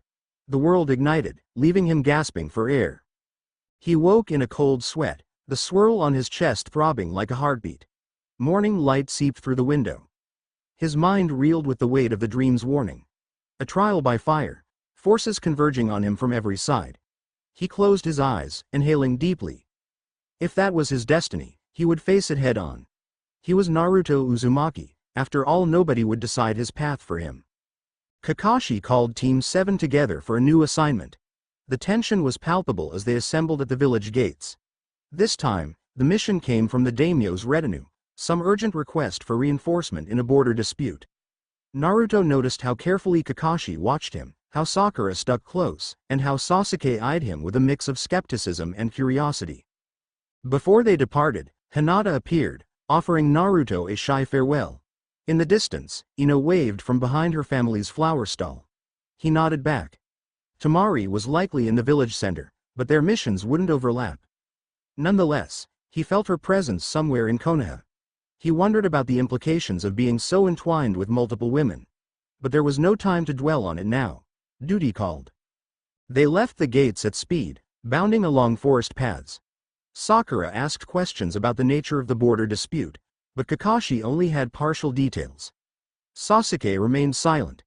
Naruto moved with determined focus. Deep down, he sensed this mission could be the next step in unveiling the powers that were swirling around him.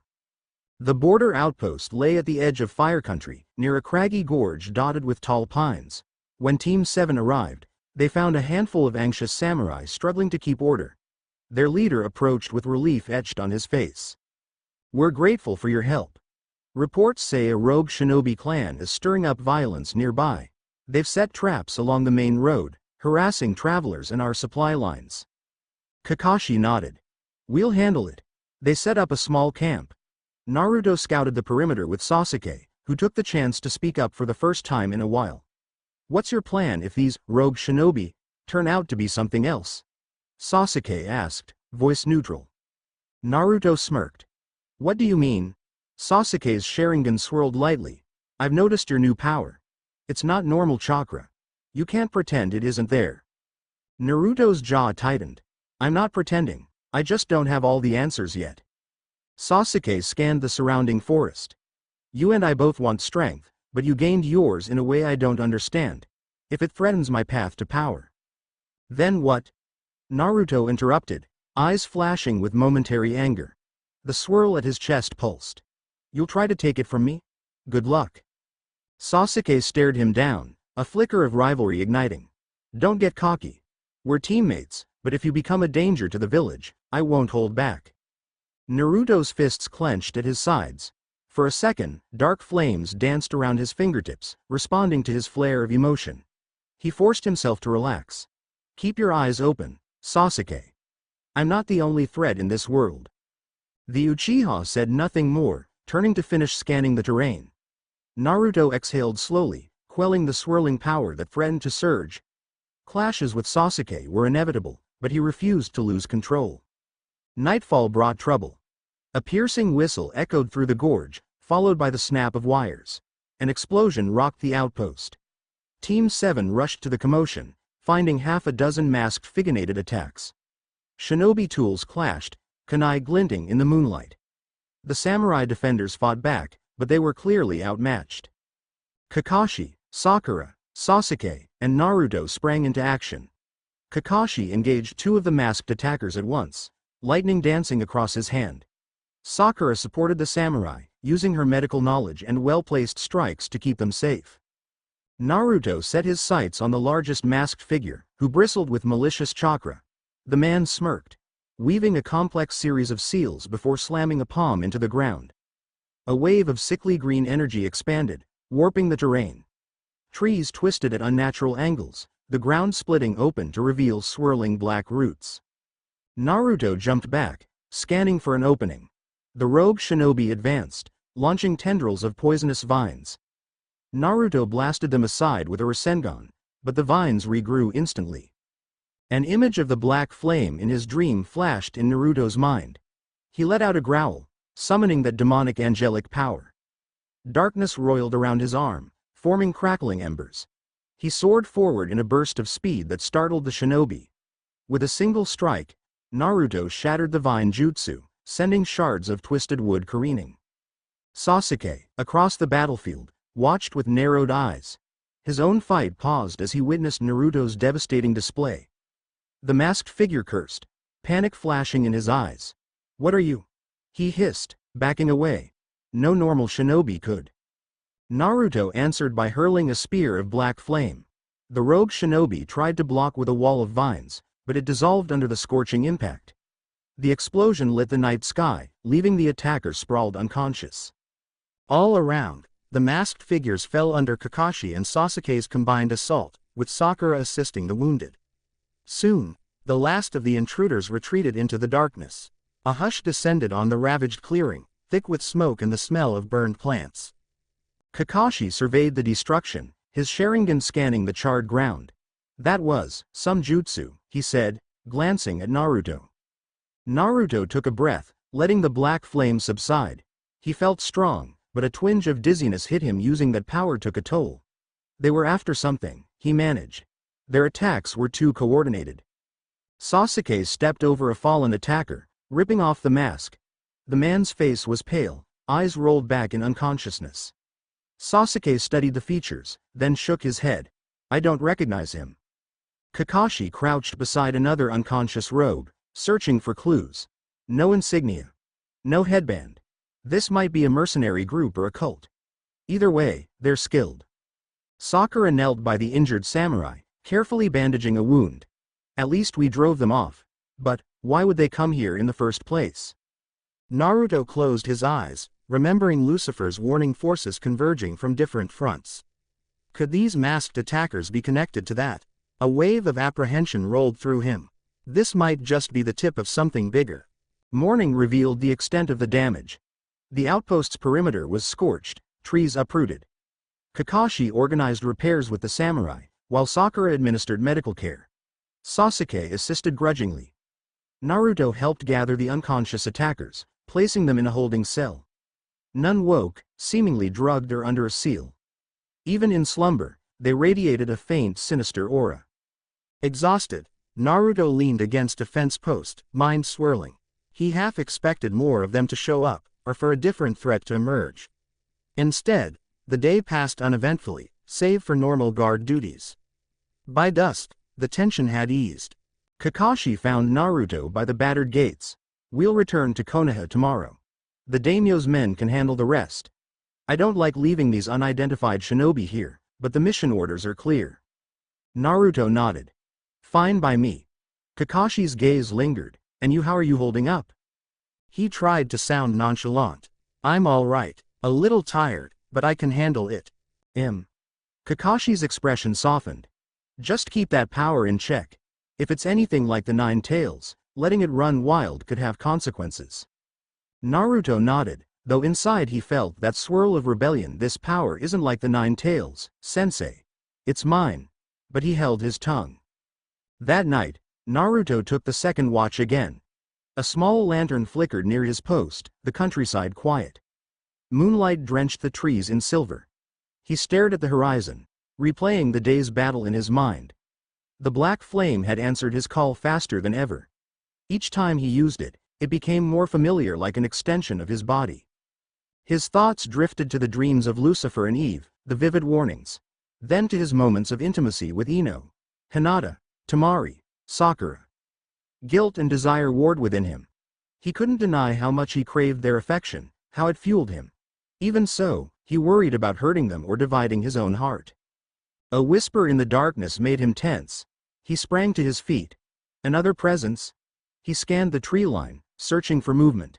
Nothing. Then a shadow flickered, revealing a cloaked figure perched atop a boulder. Naruto readied a kunai. Who's there? The figure stepped into the moonlight. It was a woman, tall and regal, with raven black hair cascading over her shoulders. Her eyes glowed a faint red. She wore no hite-8, and her clothing was oddly archaic, flowing robes embroidered with cryptic symbols. A cold smile curved her lips. Son of Lucifer, she said softly, I've come a long way to see you. Naruto's heart hammered. He remembered the masked cultists from earlier. Was she another one of them? Or something else entirely? He steadied himself. How do you know that name? She tilted her head. Because I serve those who watch the blood of the morning star. Your birthright is known across the realms, boy. So many are intrigued by your existence. His kunai trembled in his grip. What do you want? She stepped forward. Her aura felt oppressive, as though the air itself bent around her. To warn you. Forces move even now to claim your power, to bind you to their cause. My masters have no wish for you to be a pawn to either heaven or hell. Naruto bristled. I won't let anyone use me. Her cold smile widened. So you say. But the battlefield you stand upon is far larger than you realize. Tailed beasts and shinobi squabbles pale in comparison to the cosmic war you've stepped into. Anger flared. Stop talking in riddles. She chuckled softly. We shall meet again, child of Eve. When you are ready to truly unlock your heritage, seek us. She raised a hand, forming a swirling black vortex of chakra. Until then, survive, if you can. Before Naruto could react, she vanished into the vortex, leaving only a swirl of dead leaves behind. He stood there, heart pounding, the chilling echo of her voice hanging in the air. Another player in this twisted game. Another reminder that his life was no longer just about becoming Hokage. It was about something far more dangerous. He clenched his fists, a resolute gleam in his eyes. If a cosmic war was brewing, he'd face it on his own terms. No angel or demon would dictate his path. No hidden cult or masked figure would control him. He was Naruto Uzumaki, son of Lucifer and Eve or not. And he'd stand against the heavens and hells if he had to. Morning brought the departure of Team 7 from the border post. Their mission was technically complete, but Naruto's thoughts were anything but settled. A new threat loomed. The woman in black, the masked cultists, the unanswered puzzle of who else might come for him. In Konoha, he had to juggle training, relationships, and the creeping suspicion that he was being watched at every turn. As they traveled back, Sakura inquired about his watch the previous night, but he remained vague, not wanting to stir panic. Naruto sensed the Uchiha's curiosity brimming beneath the surface. Kakashi, as always, seemed to know more than he let on, glancing occasionally in Naruto's direction. They crossed the village gates at midday. The hustle and bustle of Konoha felt almost comforting after the tension of the outpost. Civilians went about their day, oblivious to the cosmic undercurrents swirling around one bright-haired shinobi in their midst. Naruto parted ways with his team, ignoring Sasuke's brooding stare and Sakura's worried wave. He dashed off alone, heading for the peaceful slope behind the Hokage monument, his favorite spot to think. There, under the sprawling branches of an ancient tree, he sank to the grass, exhaling. Soft light filtered through the leaves. The swirl on his chest pulsed faintly, a reminder that he was more than just the village prankster now. So much had changed in such a short time: his power, his confidence, his growing entanglements with multiple kunoichi, each of whom tugged at his heart in different ways. He closed his eyes, letting the summer breeze wash over him, hearing only the distant hum of village life. In the darkness behind his eyelids, he saw the flicker of black flames, the shape of his father's imposing wings, the sorrowful gaze of his mother. He was Naruto Uzumaki Jinchuriki of the Nine-Tailed Fox, secret son of Lucifer and Eve, a shinobi caught in the crosshairs of cosmic war. Yet beneath the weight of it all, a spark of determination burned brighter than ever. No matter what came next, he would not surrender. He would carve his own path and protect those he cared for, even if it meant challenging heaven and hell alike. Far off, church bells or temple chimes rang, a distant resonance that seemed to echo fate. Naruto's eyes snapped open. He stood, fists clenched, heart steady. The next trials were coming and he would be ready. Chapter 3. A heavy silence loomed over Konoha as Naruto walked through the main thoroughfare, lost in his own thoughts. The crowds bustled about, shops hawked their wares, and children darted between the stalls, but Naruto's mind was elsewhere. 2 days had passed since his encounter with the mysterious robed woman at the border outpost. Her warning still echoed in his head. Forces move even now to claim your power. His senses felt sharper than ever, and the swirl on his chest itched beneath his clothes. More than once, he'd caught the scent of foreign chakra that seemed to vanish the moment he tried to track it. Maybe it was Danzo's agents, maybe it was something else. He couldn't be sure. The entire village felt different, heavier somehow, as if the weight of the cosmos pressed down around them. He slowed near the flower shop, glancing inside through the large window. Ino stood behind the counter, arranging a new display of daisies. She lifted her gaze and caught his eye. Her lips curved into a playful, inviting smile. Without hesitating, Naruto pushed the door open, making the small bell jingle. "Ino," he greeted, stepping closer. She set down the flowers, wiping her hands on her apron. "You look distracted, Naruto." He shrugged, trying for nonchalance. "Too many thoughts in my head. Figured seeing a beautiful face might help." A pleased flush tinted her cheeks. "You're getting smooth, aren't you? If you want a private chat, I can take my break." He nodded, grateful for the offer. She called out to her mother that she was stepping out, then led Naruto through the back door into a narrow alley behind the shop. A few crates and potted plants were stacked haphazardly around. It was secluded, perfect for a quiet talk, or something less innocent. Ino leaned against the wall. "So, what's on your mind?" He scratched the back of his neck. "Hard to say it all at once. That mission at the border, things got weird." He paused, then lowered his voice. "A strange woman appeared. Claimed she knew about my lineage." Ino's expression shifted to concern. "She threatened you?" "Sort of. More like she taunted me. Talked about a bigger war. Something about heaven and hell." He found himself hesitating, unsure how much to share. But Ino's unwavering gaze encouraged him to continue. "I guess it's no secret around here that my powers are not normal. And I'm starting to think big factions, ones I've never even heard of, are watching me." Ino reached out, placing a light hand on his arm. "I know it's scary. But you're not alone, you know." The warmth of her touch calmed him. He slid a hand around her waist, gently pulling her closer. "Thanks. It's just sometimes I feel like I'm juggling the entire world on my shoulders." She stepped in, and their lips met in a slow, comforting kiss. The tension in him eased a fraction, replaced by a surge of gratitude and desire. Her hand curved around the back of his neck as she pressed against him. Naruto let the moment stretch, savoring the solace she offered in that simple embrace. When they broke apart, Ino exhaled softly. "We're all behind you, Naruto. Whatever you need. Just don't push us away." He nodded, swallowing the knot in his throat. "I promise I won't." From the main street, the distant clatter of a passing cart startled them. Ino pulled back, a faint blush still on her cheeks. "I should get back to work. Drop by again if you need a breather, okay?" "Count on it." He watched her slip back inside, and despite the heaviness in his chest, he felt a flicker of hope. At least he had people who cared, who wouldn't abandon him no matter how strange his powers became. He found Hinata later that afternoon near the training fields by the village wall. She was practicing a new rotation technique, and her movements were precise yet tentative. When Naruto arrived, she blinked in surprise. "Naruto-kun," she said, lowering her arms, "I didn't expect you here." He gave a small grin. "I wanted to see how you're doing." She smiled timidly, wiping a sheen of sweat from her brow. It's going fine. I still need to perfect the timing on the palm strikes. Naruto nodded, scanning the area. Mind if I join? I could help test your new moves. She agreed readily, and they began a careful spar. With each of Hinata's attempts at a gentle fist strike, Naruto either dodged or parried, offering pointers where he could.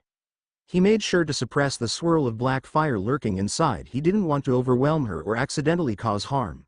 Still, the small sparks of demonic angelic energy crackled beneath his skin, reminding him of just how strong he'd become. After a dozen exchanges, Hinata paused, breathing hard. You're hardly even trying, are you? He shrugged apologetically. Guess I'm too used to fighting stronger opponents now. She hesitated. Naruto, this power inside you, it's only been a few weeks, and you're so different, I worry. He reached out, gently cupping her cheek. I'm still me, he said. I'm just more. A faint pink colored her face. She leaned into his touch. Then I trust you, she whispered. Just promise you'll ask for help if it gets to be too much. You don't have to bear everything alone. Emotion churned in him. Hinata's quiet devotion had always been his anchor. He leaned down, brushing a soft kiss across her lips. She closed her eyes, reciprocating with gentle warmth. A wave of protectiveness filled him. He'd defend all of them from whatever threats lurked in the shadows. Heaven and hell can line up, I'll take them on. They separated, breathless. Hinata's eyes shimmered with affection. Let's keep practicing. He nodded, ruffling her hair. Sure, show me what you've got. When evening arrived, Naruto found himself at a small restaurant near the village edge. He'd received a cryptic message from Jiraiya. Meet me at the sizzling leaf grill. After dark. The old pervert was usually more casual about meetups, so Naruto's curiosity was piqued. He arrived to find Jiraiya sipping tea from prying eyes. He waved Naruto over, motioning for him to sit.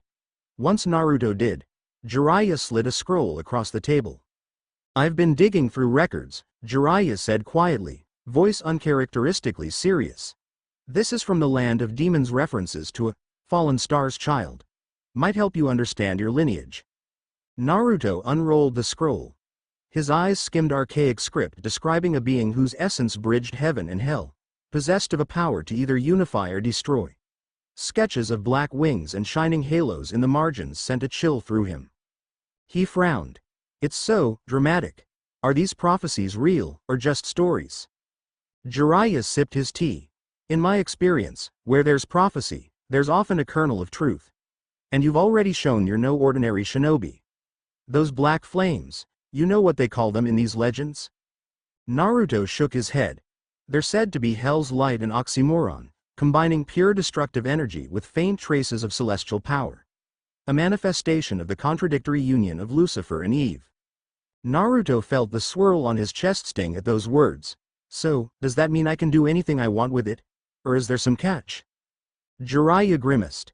Typically, deals with devils come with a price. Even if you're not making a deal, your very existence defies the laws that separate realms. So watch out.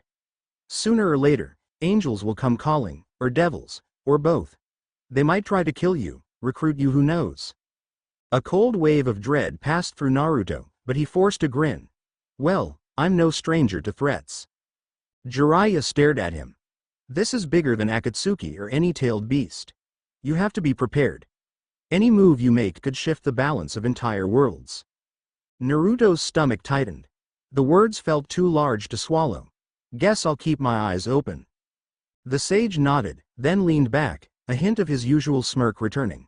Also heard you're quite popular with the ladies lately. Good job not turning into a flustered wreck. Naruto coughed, heat rising to his cheeks. It's not exactly planned. Jiraiya laughed. You better share the secret of that charm. It took me years of writing romance novels to even get half that success. Naruto rolled his eyes. Pervert. Despite the tease, the tension in Naruto's chest remained. The more he learned, the bigger the storm brewing on his horizon seemed. But if destiny was coming for him, he'd meet it head-on. The next morning found Naruto at the Hokage Tower. Hiruzen Sarutobi had summoned him for a briefing. When Naruto arrived, he was surprised to see Kakashi waiting by the desk, arms folded. The third Hokage gestured them closer. We've received reports of disturbances near the ancient Uzumaki ruins, Hiruzen said. It might be bandits or something worse. I'd like you both to investigate. Naruto tilted his head. Uzumaki ruins? Hiruzen nodded. Yes. Remnants of your clan's old settlement, destroyed during the last war. It's off the main trade routes, so not many visit. But if someone's stirring trouble there, it could be related to your heritage. He paused meaningfully. This also provides an opportunity. You might discover more about your clan's past, perhaps even about your mother. A pang of curiosity and sadness rippled through Naruto. Kushina was still somewhat of a mystery, overshadowed now by these revelations of Lucifer and Eve. Could my mother's side have any link to that? He swallowed. All right, I'll go. Kakashi gave a slow nod. We leave at noon, Naruto. Pack light. They set out under a blazing sun, traveling a winding path that led beyond the familiar forests around Konoha. After half a day, the terrain grew rugged, peppered with rocky outcrops and old, gnarled trees. Naruto couldn't help feeling a shiver at the thought that his ancestors once lived here. By dusk, they came upon crumbling stone walls jutting from the earth, half buried under creeping moss. Torn banners, their emblems faded beyond recognition, flapped weakly in the wind.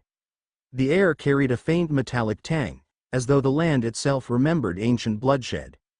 Kakashi surveyed the ruins. We'll make camp here. If there are bandits or worse, they'll likely come out at night. Keep your guard up. Naruto nodded, dropping his pack near a collapsed archway. As they gathered firewood and set up a small camp, he sensed a subtle hum in the air almost like a whisper. With each step over the broken ground, the swirl on his chest felt warmer, as if responding to the lingering energy of the place. They ate a sparse meal, then decided to patrol. Kakashi took the western perimeter, Naruto the eastern. Night fell quickly, stars emerging in a moonless sky. Naruto skulked through the rubble, eyes darting between toppled columns. Every so often, he thought he saw shadows move, but it was just the wind or a trick of the dim light. At an especially large chunk of wall, he paused. A broken seal inscription was etched into the stone.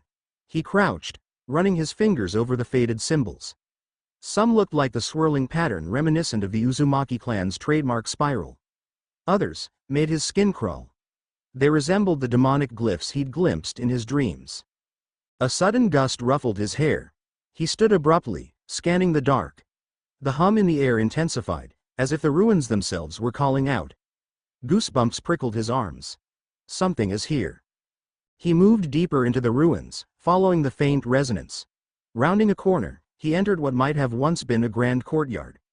Thick vines covered the ground, and the remains of a shattered statue lay in pieces.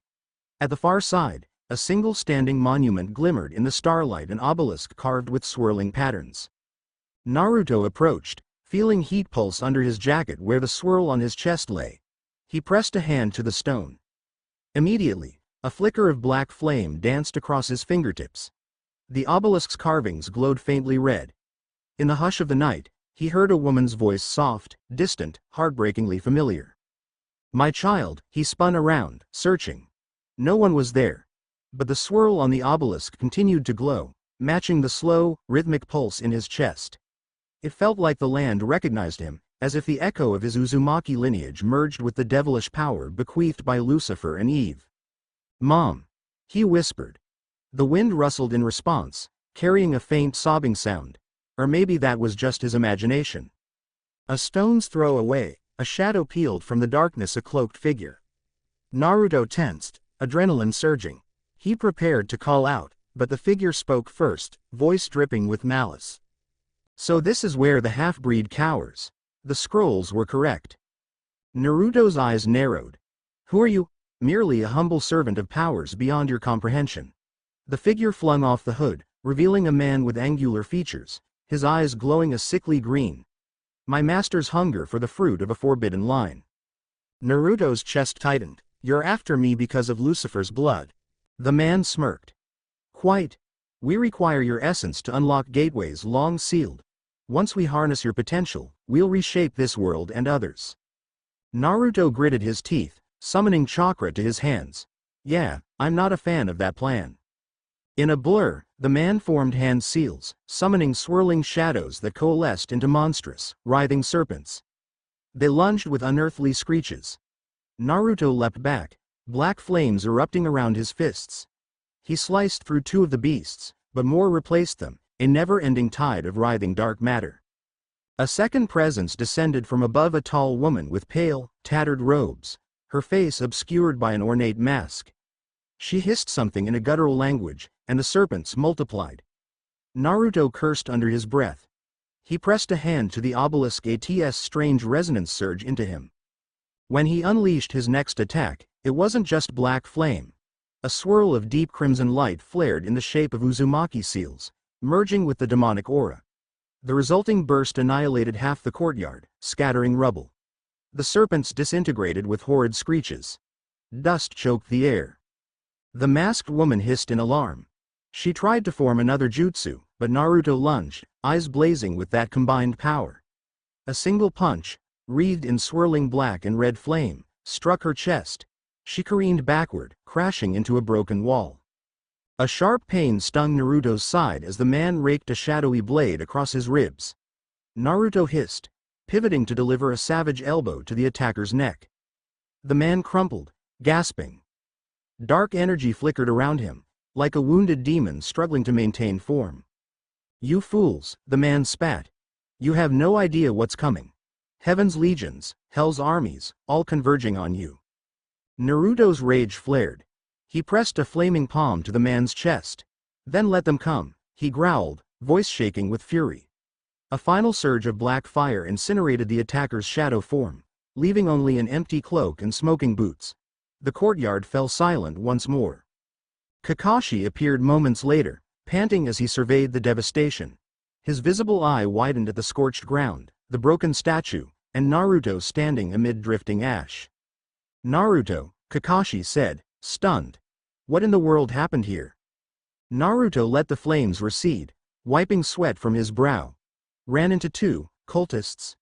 They mentioned something about opening gateways using me." Kakashi's jaw tightened. "Are they gone?" Naruto looked around.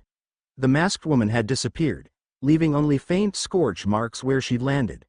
The man was dust. "One's dust, the other fled," he muttered.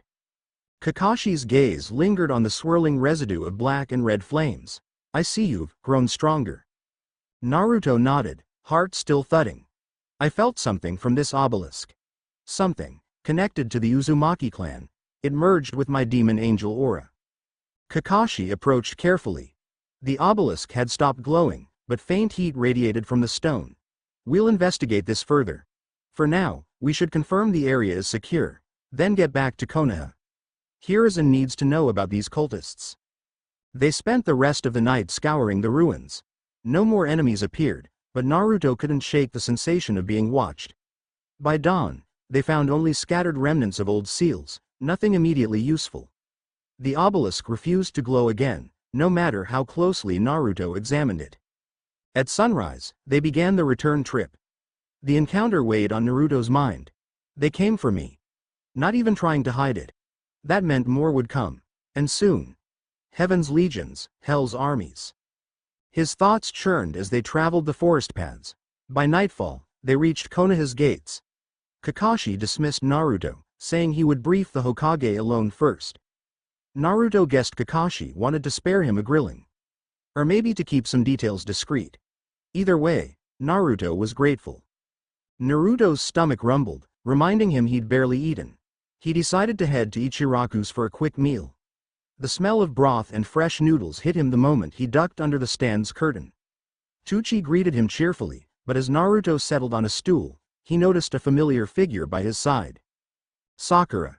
She turned, a small smile lighting her face. "Hey, Naruto." He blinked.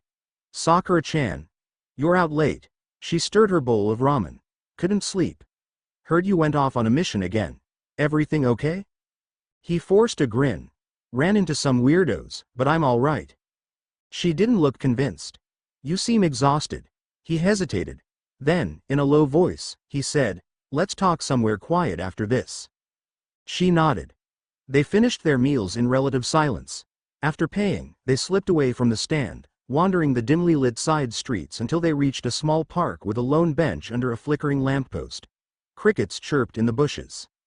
Naruto sank onto the bench, exhaling. Sakura sat beside him. He felt her gaze, warm and concerned.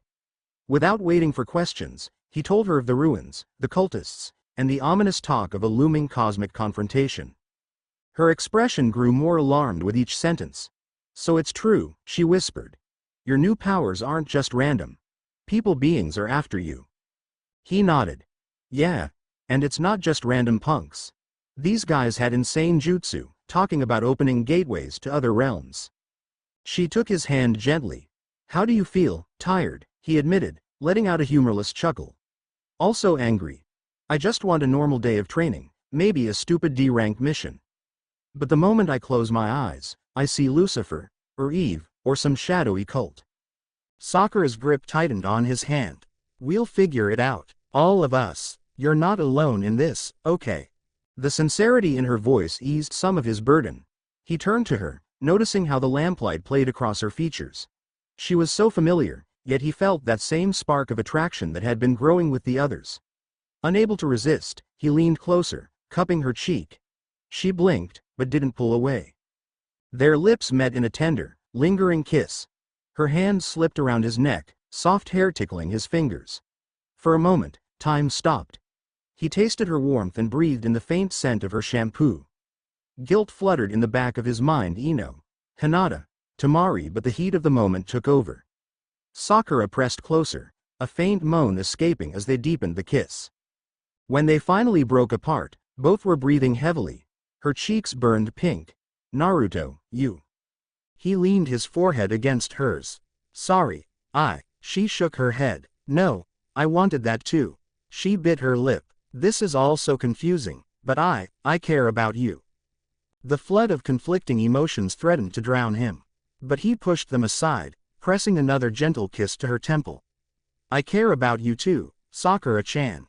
They stayed like that for a short while, the night air cool around them. Eventually, she stood, smoothing her skirt. "I should go. Tomorrow we have training, and Kakashi-sensei will want a full debrief. Get some rest, okay?" He nodded, feeling a bittersweet longing as she walked away. Once she vanished around the corner, he let out a breath. "This is insane. I've never been so torn, yet so fulfilled." Each bond was real, but how could he handle them all? He returned home to find a small envelope slipped beneath his door. He picked it up, heart pounding with suspicion. Only a few knew where he lived. Inside was a folded note with one sentence. "Meet me at the clearing near the hot springs at dawn. T." Had to be Tamari. Naruto felt a rush of anticipation and a pang of exhaustion. He was running on fumes, yet he couldn't ignore the summons. The harem in his life showed no sign of slowing down. Maybe he should talk to her, figure out where they stood. Their last kiss had been a heady mix of challenge and desire. He set the note aside, collapsing into bed with a groan. Sleep took him instantly. Dawn broke crisp and cool. Naruto dashed toward the hot springs district, where a small wooded clearing sat tucked behind the buildings. Steam wafted from the nearby baths, creating a hazy, serene atmosphere. Tamari leaned against a tree, arms folded over her light kimono. She spotted him, her confident grin lighting up her face. "You showed," she said, arching an eyebrow. "Figured you might be too busy heroing around." He shrugged. "Heard the Lady of the Sand wanted a meeting. Couldn't say no." She snorted. "I like the new sarcasm. Suits you." Then her voice dropped. "Seriously, though, I heard something happened at the Uzumaki ruins. Gaara received a coded mezati. So I wanted to check on you." Naruto exhaled, raking a hand through his hair. "Yeah, it was intense. You probably know the gist. People are after me because of this demonic angelic heritage. They're trying to open gates or something." Temari's eyes narrowed. "Figures. Konoha's rumor mill never stops. Gaara's worried this might spill into Suna if these cults grow bolder. It's not exactly hidden knowledge that you're special." He clenched his fists. "Let them try. I'm not bowing to anyone." She studied him for a moment, then stepped forward, placing a hand on his shoulder. "Don't let pride blind you. You might be strong, but you're juggling more than you realize. Heaven, hell, that's on another scale." He sighed. I know. Then he smiled wryly. Thanks for caring. Temari's gaze flicked over his face. You look tired. How many nights have you missed sleep? He rolled his shoulders. Enough to lose count. She let out a small sigh. Come here. To his surprise, she pulled him into a firm hug. He stiffened, then relaxed, resting his chin on her shoulder. She smelled faintly of desert wind and sandalwood. You're not alone, Naruto. Even if we're from different villages, I feel like we're connected somehow. He swallowed, emotions swirling. Temari. She pulled back slightly, eyes locked on his. He saw the same spark he'd noticed before, that heat that flared whenever they were close. Without another word, she pressed her lips to his in a forceful, wanting kiss. Naruto responded instantly, arms encircling her waist. The lingering steam from the hot springs curled around them like a private veil.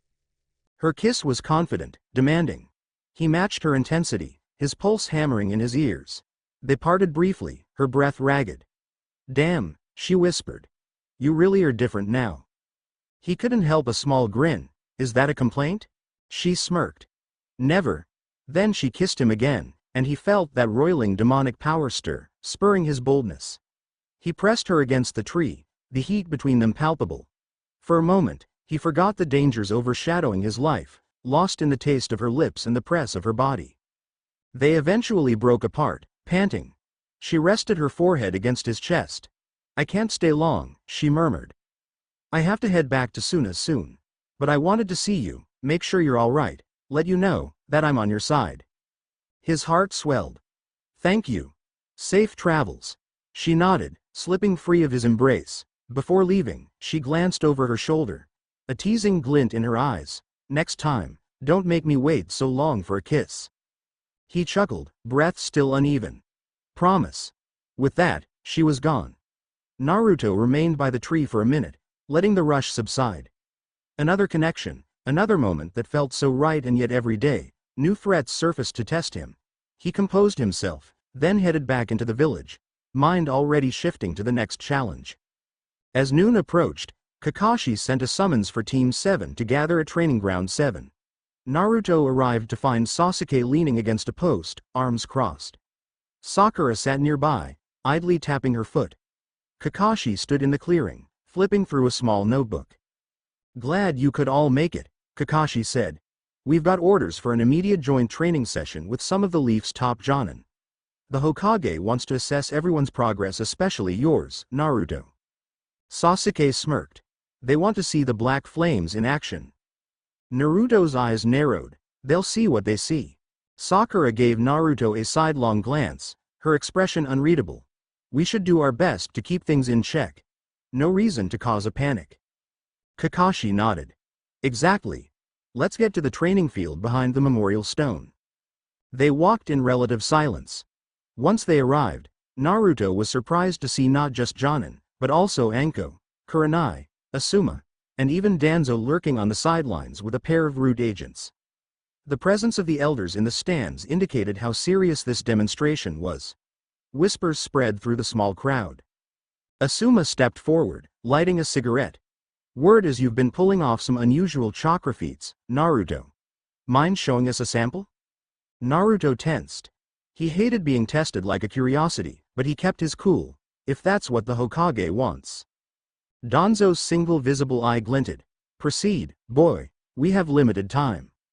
Kakashi gestured for Sasuke to step up as a sparring partner. Sasuke activated his Sharingan at once. The watchers formed a loose circle. Naruto inhaled, adrenaline prickling his skin.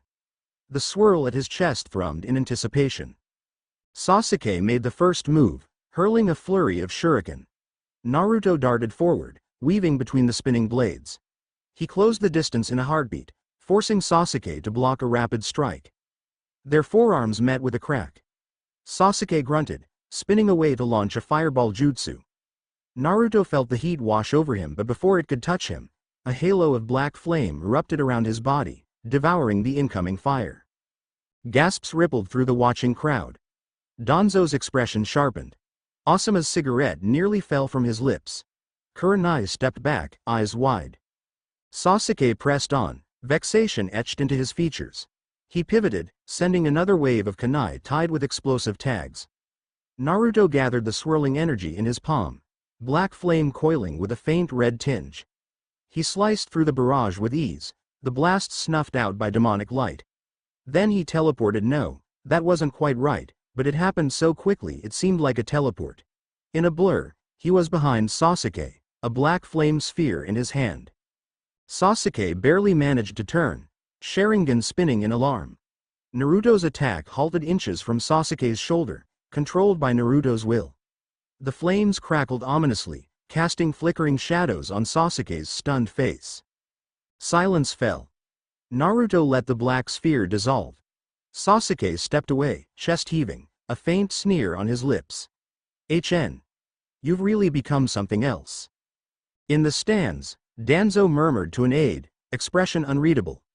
Kakashi coughed into his fist, addressing the audience. "As you can see, Naruto's power has evolved. That concludes the demonstration."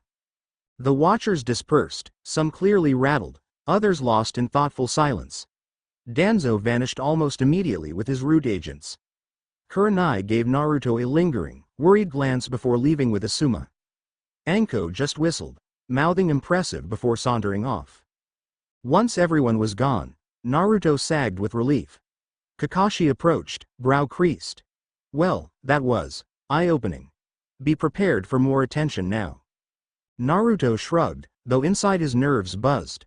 "I'm used to it." Sasuke scoffed, looking mildly annoyed that he'd been so easily outclassed. Sakura reached for Naruto's arm. "You okay?" He nodded. "Just need some fresh air." Fresh air proved elusive as rumors spread like wildfire. Later that day, Naruto strolled down an avenue only to find whispers following him. "He conjures black fire from nowhere. I heard it devours normal ninjutsu. Stay away, that's the demon child." He clenched his jaw, ignoring the stares.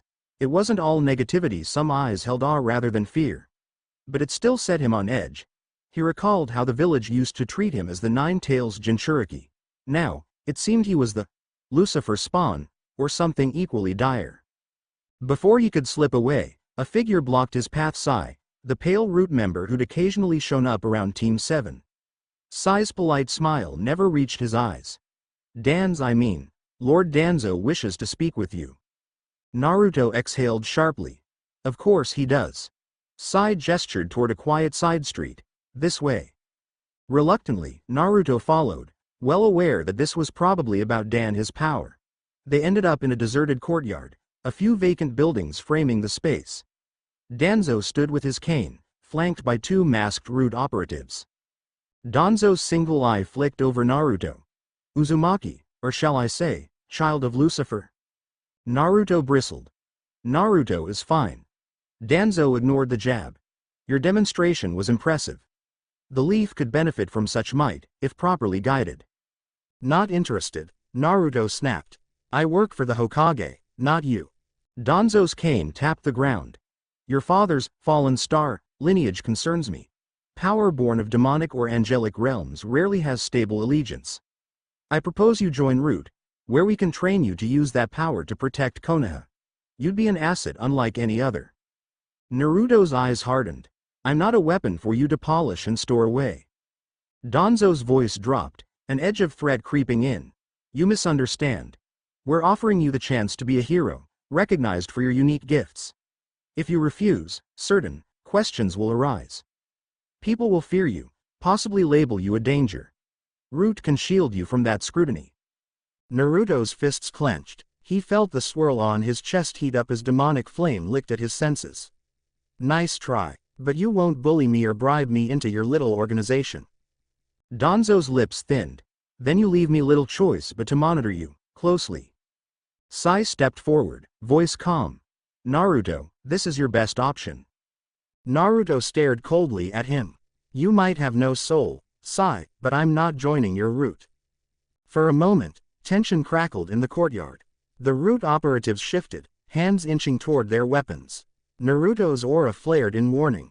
Finally, Danzo gave a dismissive wave. "Go, but understand. As long as you remain in the leaf, we will watch. If your power threatens Konoha, we will act." Naruto turned on his heel without another word, striding away. Fury boiled in his veins, the swirl on his chest pulsing in time with his heartbeat. If they think they can corner me, they've got another thing coming. He found some semblance of calm in a secluded glade near the village wall, overshadowed by tall bamboo stalks. He took a seat on a fallen log, letting the hush soothe his anger. A twig snapped behind him, and he whirled to see a slight figure with short red hair stepping into the clearing. "Naruto," Karen greeted, adjusting her glasses. "Sorry if I startled you." He relaxed a fraction. "Karen, right? Didn't know you were around." She shrugged, walking closer. "I was assigned to a research group in Konoha for a while. Honestly, I got bored and decided to track your chakra signature.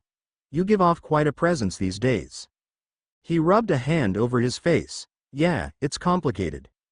Karen eyed him curiously. "I heard rumors about your heritage. Not sure how much is true, but it's definitely not normal chakra. It's kinda fascinating." Naruto managed a half smile. "Guess that's one word for it."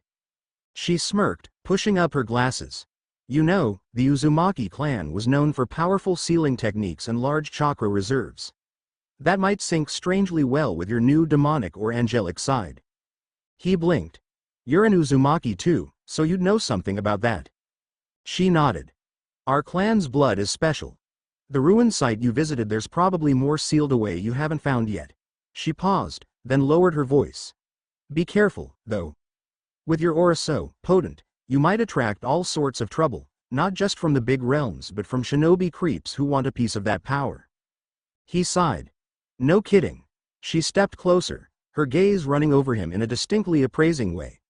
"I'm curious, Naruto. Could I?" She hesitated, then placed a hand lightly on his chest, right over the swirl mark hidden by his shirt. "I can sense chakra flows pretty well, remember?"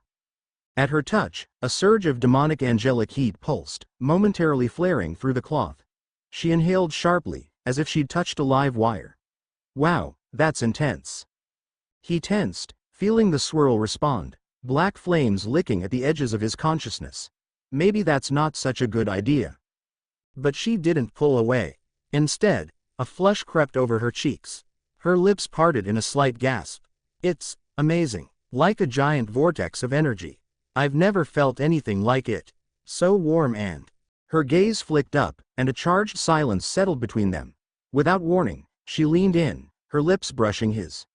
It was a testing kiss at first, as if she wanted to confirm something. Then it deepened. Naruto, caught off guard, froze for a moment before instinct took over. The swirl in his chest burned hot, fueling a rush of hunger. He slipped his arms around her waist, pulling her closer. Karen pressed against him, the kiss growing heated. She let out a soft moan, her chakra flaring in response to his. The synergy felt unreal, an Uzumaki spark colliding with demonic fire. They broke apart breathless, eyes wide with mutual shock. She ran a hand through her red hair, glasses askew. Damn, that was intense. Naruto's heart hammered. Another connection, another spark. "Yeah," he managed hoarsely. "I didn't expect that." She looked momentarily conflicted, then brushed it off with a grin. "Well, guess I found something interesting after all." She stepped back, adjusting her glasses. "And you, better watch out, or you'll have half the village after you."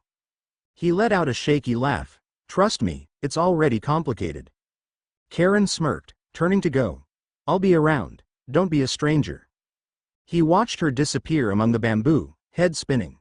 Another kiss, another bond. He wondered if his heritage was magnifying not just his power but also the pull he had on others and the pull they had on him. Late that night, Naruto holed up in his apartment, finally alone with his tangled thoughts. He turned off the lights, letting only the moonlight filter in. Sitting cross-legged on his bed, he closed his eyes, breathing slowly. He needed to center himself, to sift through the storm of new enemies, old secrets, and the web of relationships forming around him. He concentrated on the swirl at his chest, willing it to appear. Slowly, an ominous glow shimmered through his shirt. The faint outline of black wings and a halo-like ring flickered in the darkness. "Lucifer, Eve, show me what I need to do." His mind plunged inward. He found himself standing on that familiar plane of flame and shadow, Lucifer's imposing silhouette towering before him. Eve at his side. They regarded him with a mix of pride and concern. Lucifer's voice reverberated. You grow stronger, my son. But strength alone will not shield you from those who seek your light and your darkness. Eve stepped forward, her mournful eyes full of compassion. Your mortal ties give you love, but also vulnerability. Cherish them, protect them, but never lose sight of who you are.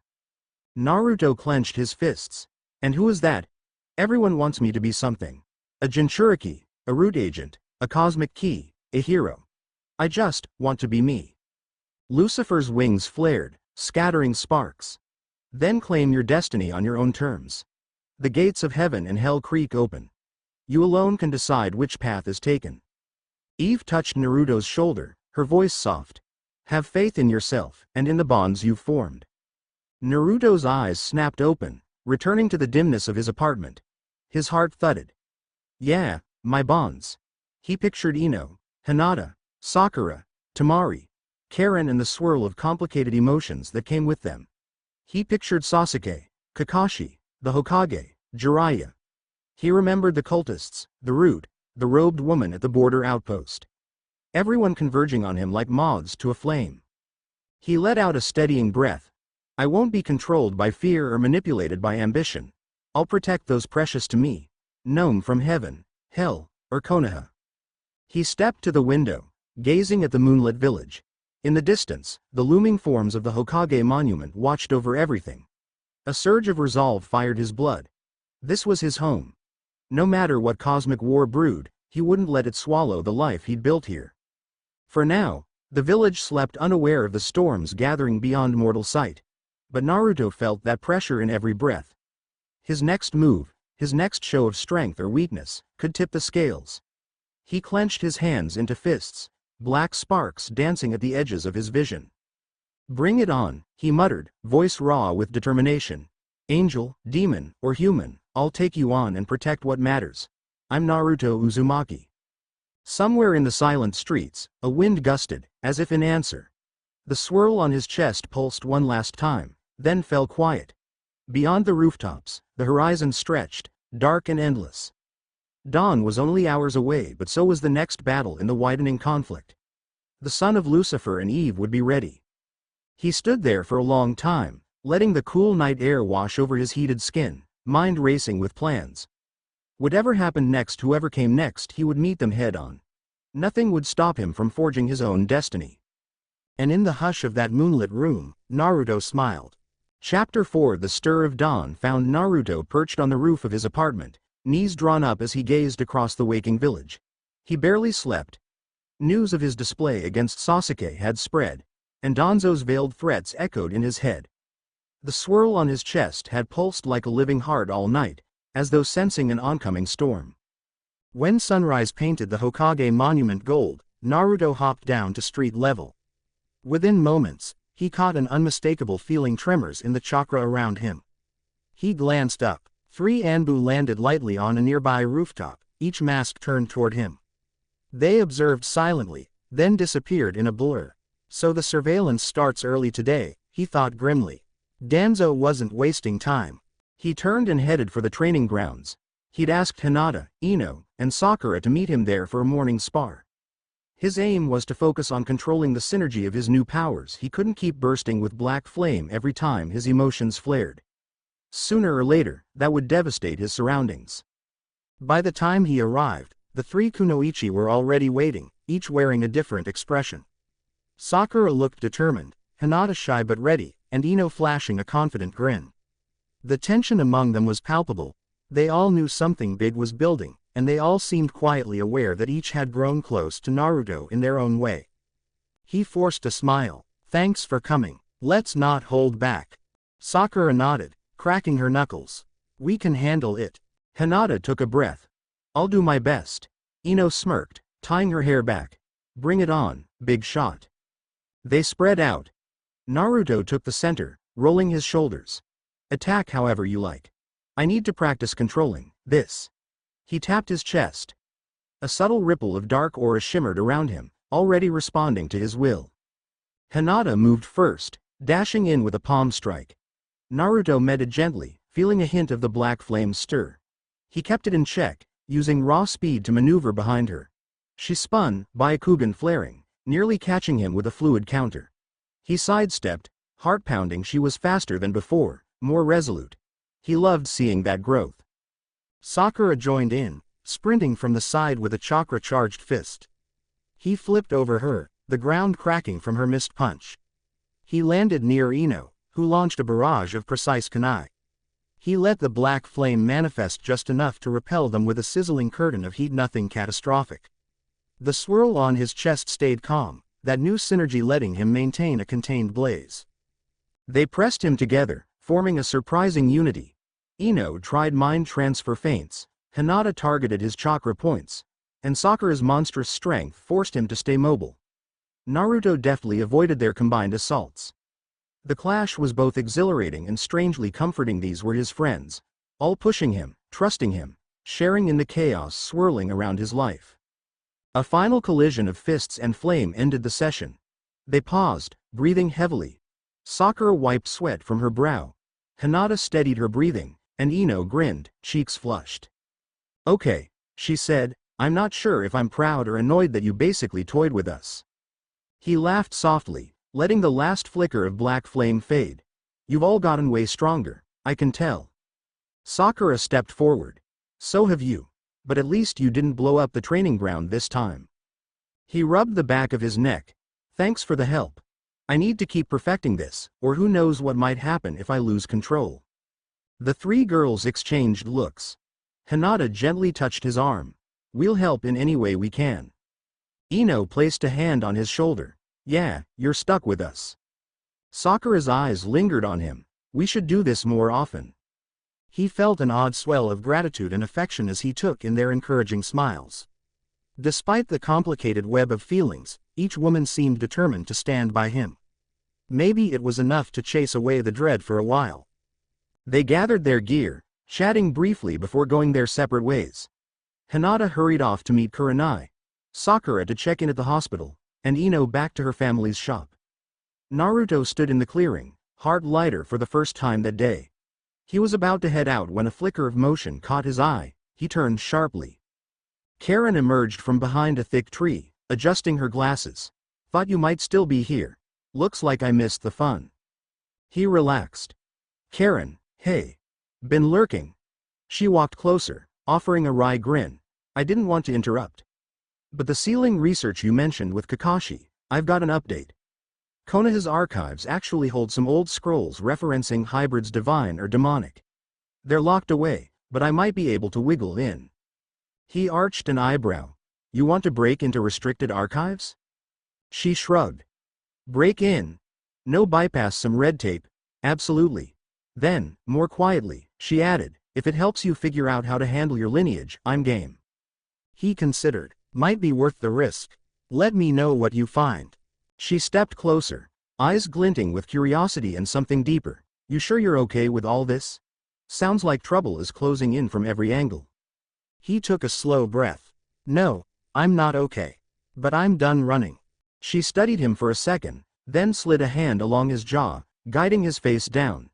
Their lips met in a bold kiss, the warmth of her body pressing against his. The leftover adrenaline from sparring surged into something more intimate. When they separated, she adjusted her glasses, cheeks tinted pink. "Just so you know," she said, voice low, "you're not the only one who's done running." He smiled, heart hammering, as she disappeared into the woods. Another promise of help, another connection forging deeper. He took a minute to compose himself clearly. The harem dynamic in his life was becoming more than a passing phase. The swirl on his chest throbbed in agreement, as if the infusion of desire fueled it, too. He looked to the sky. "Guess I should see if Jiraiya's got any news." Without delay, he darted off toward the village's outskirts, where Jiraiya often stayed when he was in town. He found the toad sage outside a small tea house, scribbling in a worn notebook. Jiraiya's attention flicked up, and he closed the book with a knowing smirk. "Yo," he greeted. "Heard you've been busy training, sparring with multiple kunoichi, quite the rumor mill swirling around." Naruto blushed but ignored the teasing. "Anyals or devils you mentioned?" Jiraiya's expression turned grim. "Yes.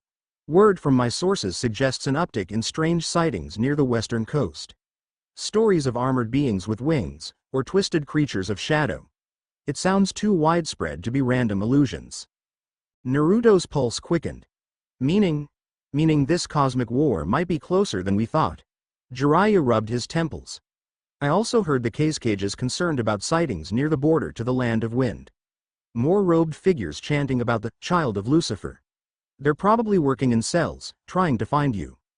Naruto clenched his fists. They can line up, I won't run. That's your style. Jiraiya stood, face serious.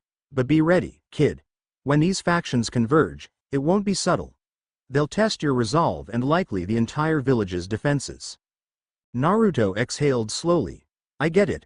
I'll warn the others. Before you do, there's something else. Jiraiya held out a small vial containing a glowing red liquid. A contact gave me this, says it's a warding essence from a shrine that once resisted demonic invasions. Might help stabilize your out-of-control powers in a pinch. Naruto took the vial, swirling the contents thoughtfully. Thanks, pervy sage. I'll hang on to it. By midday, the skies over Konoha turned ominously gray. Clouds boiled, thunder rumbled in the distance. Villagers hurried about, securing their stalls. Shinobi on patrol looked restless, as if they sensed a brewing disturbance. Naruto joined Kakashi on the Hokage Tower's balcony, where Tsunade, recently reinstated as Hokage, stood, scanning the horizon. She frowned. Kakashi, any news from the border patrols? Nothing yet, Kakashi replied. But rumor says a large force is gathering near the southern forests. Tsunade's gaze flicked to Naruto. If these cultists or otherworldly forces come, I need you ready. But if your power goes haywire, it could do as much damage as any invader. Understand? Naruto nodded. I'll keep it in check. Lightning flashed across the sky, followed by a roar of thunder. A Jonin rushed up the tower steps, breathless. Lady Hokage, urgent report, something's happening near the village walls. We have winged creatures inbound. Naruto's heart lurched. This was it. Tsunade turned sharply. Rally the available squads. Kakashi, take Naruto and reinforce the perimeter. They dashed off at once, crossing rooftops beneath the rumbling storm. Rain began to fall in cold sheets. Naruto's senses tingled, the swirl on his chest burning with alert. They're here already? At the southern gate, Shinobi had formed a defensive line. What they faced sent chills down Naruto's spine. Half a dozen figures levitating just beyond the walls. Their bodies resembled humans draped in pallid armor, but each possessed massive, luminous wings. Lightning danced around them, and their faces were obscured by strange metal helms. They emitted an aura that made the air crackle. One soared closer, raising a golden blade. Naruto Uzumaki, the child of the fallen star. Surrender yourself or face divine judgment. A hush settled. Konoha's defenders looked among themselves in confusion. Some bristled at the demand. Naruto stepped forward, ignoring the pounding rain. I'm Naruto, yeah. But I'm not surrendering to anyone. Who are you? The winged figure brandished his blade, voice echoing unnaturally. We are the heralds of Seraphil, charged with purging abominations that cross the boundary of heaven's sanctity. You, son of Lucifer, cannot be allowed to roam free. Anger flared in Naruto. Kakashi tensed beside him. This is Konoha territory, Kakashi said, voice calm yet steeled. We don't hand over our own. The winged being's eyes glowed a brilliant white, then prepare for righteous fury. A thunderous clap shook the gates, and beams of shimmering light lanced toward the shinobi. Kakashi's Sharingan spun, copying the trajectory. He managed to deflect one beam with a rakery slash, but another crashed into the walls, shattering stone. The shockwave knocked several ninja off their feet. Naruto darted forward, black fire flickering around his arms. You want me? He shouted. Come get me. He hurled a wave of dark flame. Two of the heralds countered with arcs of radiant energy, colliding in a thunderous explosion above the gate. Chaos erupted. Shinobi launched jutsu. The heralds retaliated with shimmering blasts that tore through the rain-soaked sky. The storm raged overhead. Naruto soared onto the outer rampart, heart pounding. He caught sight of one herald diving straight for him, blade humming with lethal light. Naruto inhaled, focusing on control. His swirl flared, forging a shield of black demonic flames tinged with crimson.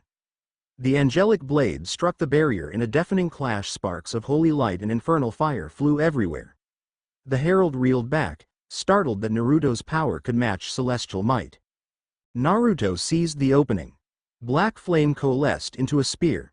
He hurled it at the herald, who deflected with a grunt, but the force knocked him off balance. Down below, Kakashi and other Jonin engaged the rest. Lightning lit the battlefield, revealing glimpses of shadowy winged shapes. A second herald looped around, chanting in an ethereal voice. Strange glyphs formed in the air, summoning a swirling vortex of light that threatened to rip up the entire courtyard. Shinobi scrambled for cover. Naruto's eyes widened. If that vortex touched the village, it'd be mass destruction. He leapt from the wall, calling upon the swirling synergy of his Uzumaki blood and Lucifer's inheritance. Black and red energy spun between his hands. He roared, unleashing a monstrous beam of hellish chakra that ripped through the sky, colliding with the vortex. The resulting blast sent shockwaves across the battlefield, blowing out windows in the outer ring of buildings. Sasuke appeared on a rooftop, Sharingan blazing, launching a powerful Chidori that speared another herald in the flank. The being howled in pain, momentarily losing flight. Meanwhile, Sakura led a squad to evacuate civilians. Hinata and Neji used Byakugan to spot hidden threats in the swirling storm.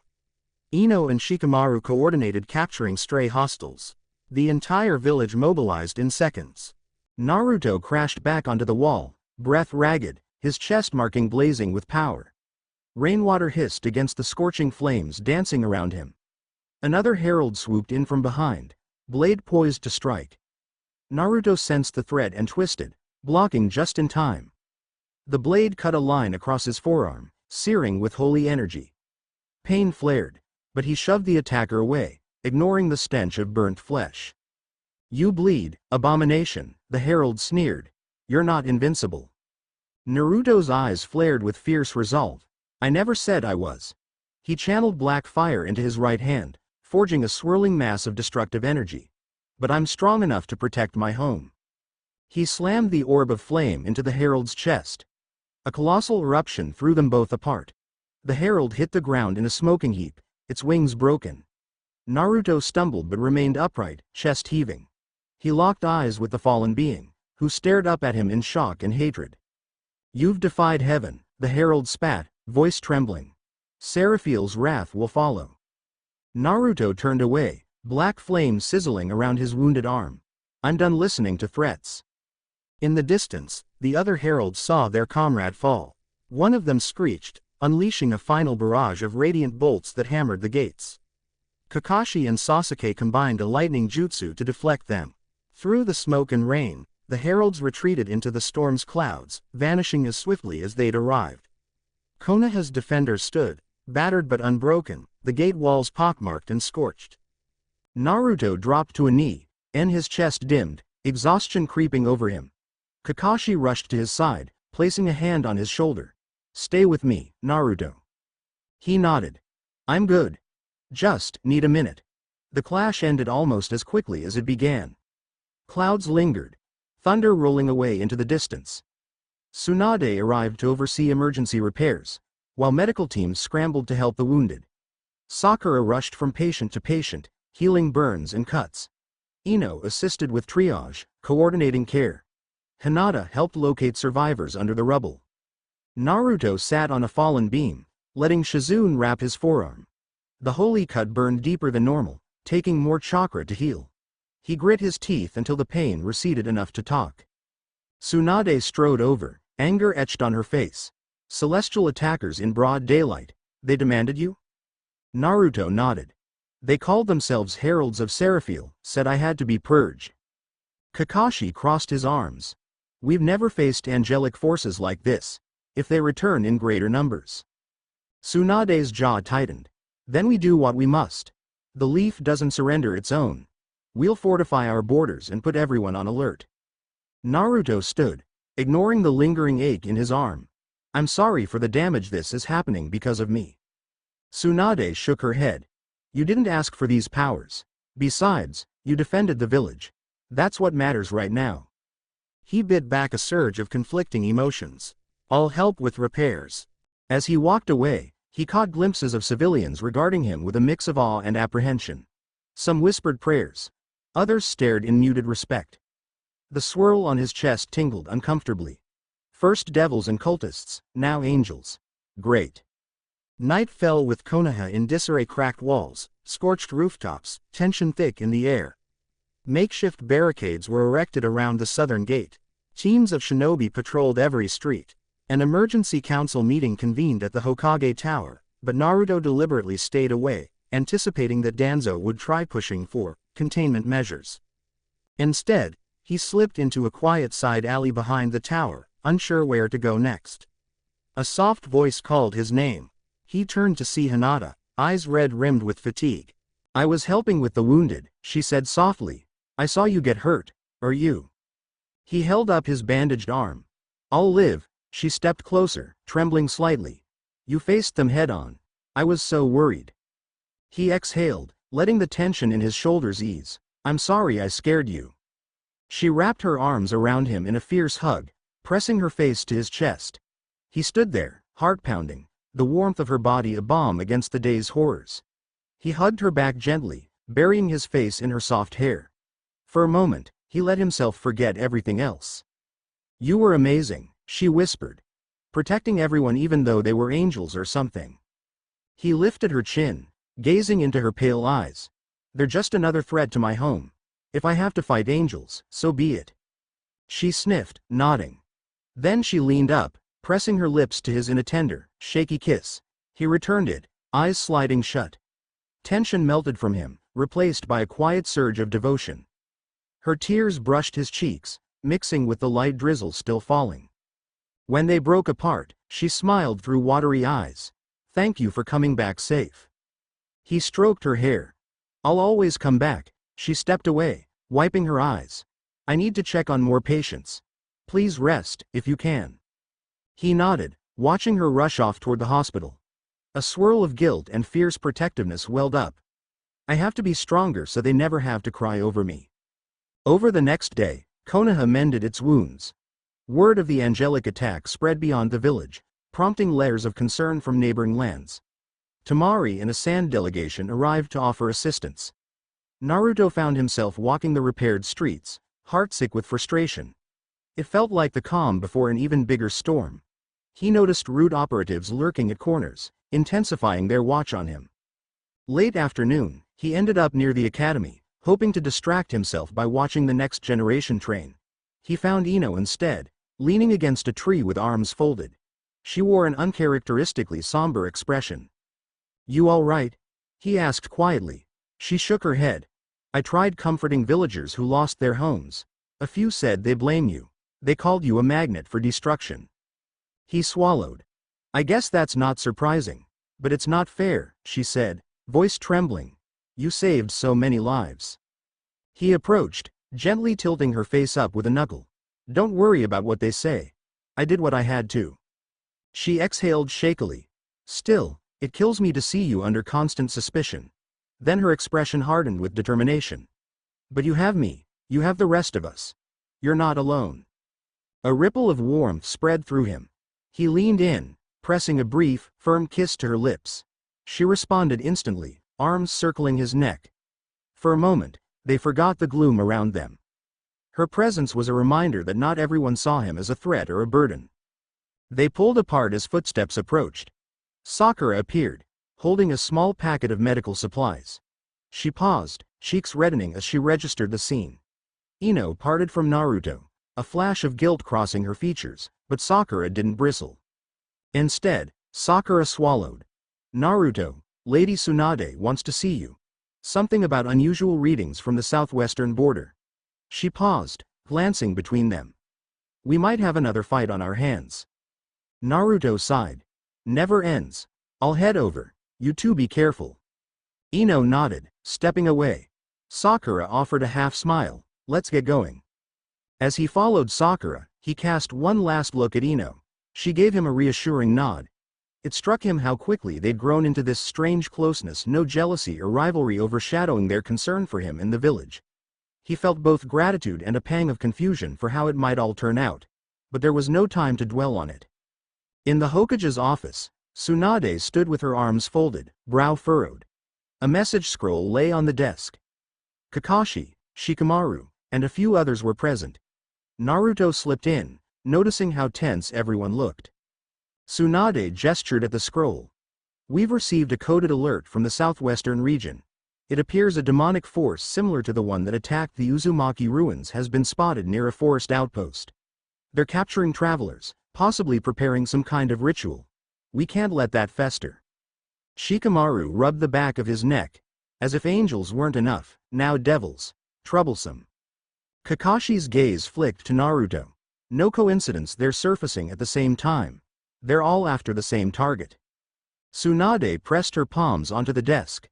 I'm sending a team to investigate and neutralize this threat. Naruto, I want you on it. Take Kakashi, Shikamaru, and whoever else you need. Stop them before they grow too bold. Naruto didn't hesitate. Yes, ma'am. They departed at dawn. The team included Naruto, Kakashi, Shikamaru, and to Naruto's surprise, Karen joined them with Tsunade's permission. Her knowledge of seals and ability to sense chakra would prove invaluable. They moved swiftly along winding roads until the village shrank in the distance. Karen led the way, occasionally pausing to close her eyes and focus. I can sense them, she murmured. Dark chakra, like a toxic sludge. We're close. Shikamaru's eyes narrowed. Let's keep it quiet. We don't want a large-scale battle if we can avoid it. Kakashi nodded. Right. We strike surgically. Naruto clenched his fists. His swirl pounded in time with his heartbeat. Another confrontation, this one with Devil's OED if their powers mirrored the Herald's destructive abilities. He remembered the robed figures who attacked him in the ruins. They won't catch me by surprise this time. After 2 hours' trek, they reached a secluded valley draped in mist. Towering trees cast eerie shadows, and faint chanting echoed through the gloom. Shikamaru signaled for silence. They advanced stealthily until they glimpsed a clearing lit by pale torchlight. A cluster of hooded figures stood in a circle, chanting around a massive crimson seal inscribed on the earth. Bound prisoners knelt at the circle's edge, trembling. Sinister shapes flickered above the seal, twisted demons forming from swirling black smoke. The cultists fed them raw chakra, forcing them into physical manifestation. Kakashi motioned the team to spread out. Shikamaru prepared shadow possession. Karen readied a sealing tag. Naruto inhaled, letting black fire simmer in his palms. The swirl on his chest responded eagerly. He felt that same synergy build, part Uzumaki, part Lucifer's legacy. On Kakashi's mark, they attacked. Shikamaru snared 2 cultists with extended shadows, locking them in place. Kakashi flashed in, disarming another with a swift strike. Karen unsealed a chain that whipped around the largest demon, halting its half-born form. The chanting faltered. A robed leader hissed in a guttural voice, "The child of Lucifer is here." Naruto leapt into the circle, smashing the ground with a wave of black flame. The demonic creatures shrieked, recoiling from the infernal power that rivaled their own. One lunged at Naruto, claws extended, only to be incinerated mid-leap by a concentrated blast of black light. The robed leader spat a curse, weaving dark hand seals. Shadows oozed from the ground, forming monstrous shapes. Kakashi engaged them, lightning crackling from his palms. Shikamaru kept the circle of cultists pinned, strategizing how to free the prisoners. Karen flung sealing tags, each flare of chakra dissolving a demon that tried to form. Naruto zeroed in on the leader. Enough, he roared, forging a swirling sphere of demonic angelic flame. It cast an unearthly glow across the clearing. The cultist glared at him, eyes burning with fanaticism. The gates must open. Your blood is the key. The leader shrieked, launching a volley of corrupted chakra at Naruto. They collided in a violent spray of sparks. Naruto grit his teeth, pushing forward. The swirl on his chest heated, feeding power into his arms. With a final roar, he hurled the blazing orb. It struck the cultist dead on, the explosion rocking the trees. Debris rained down, scattering torches. When the smoke cleared, the leader lay motionless, cloak in tatters. The circle was shattered, the demonic entities dissipating into black smoke.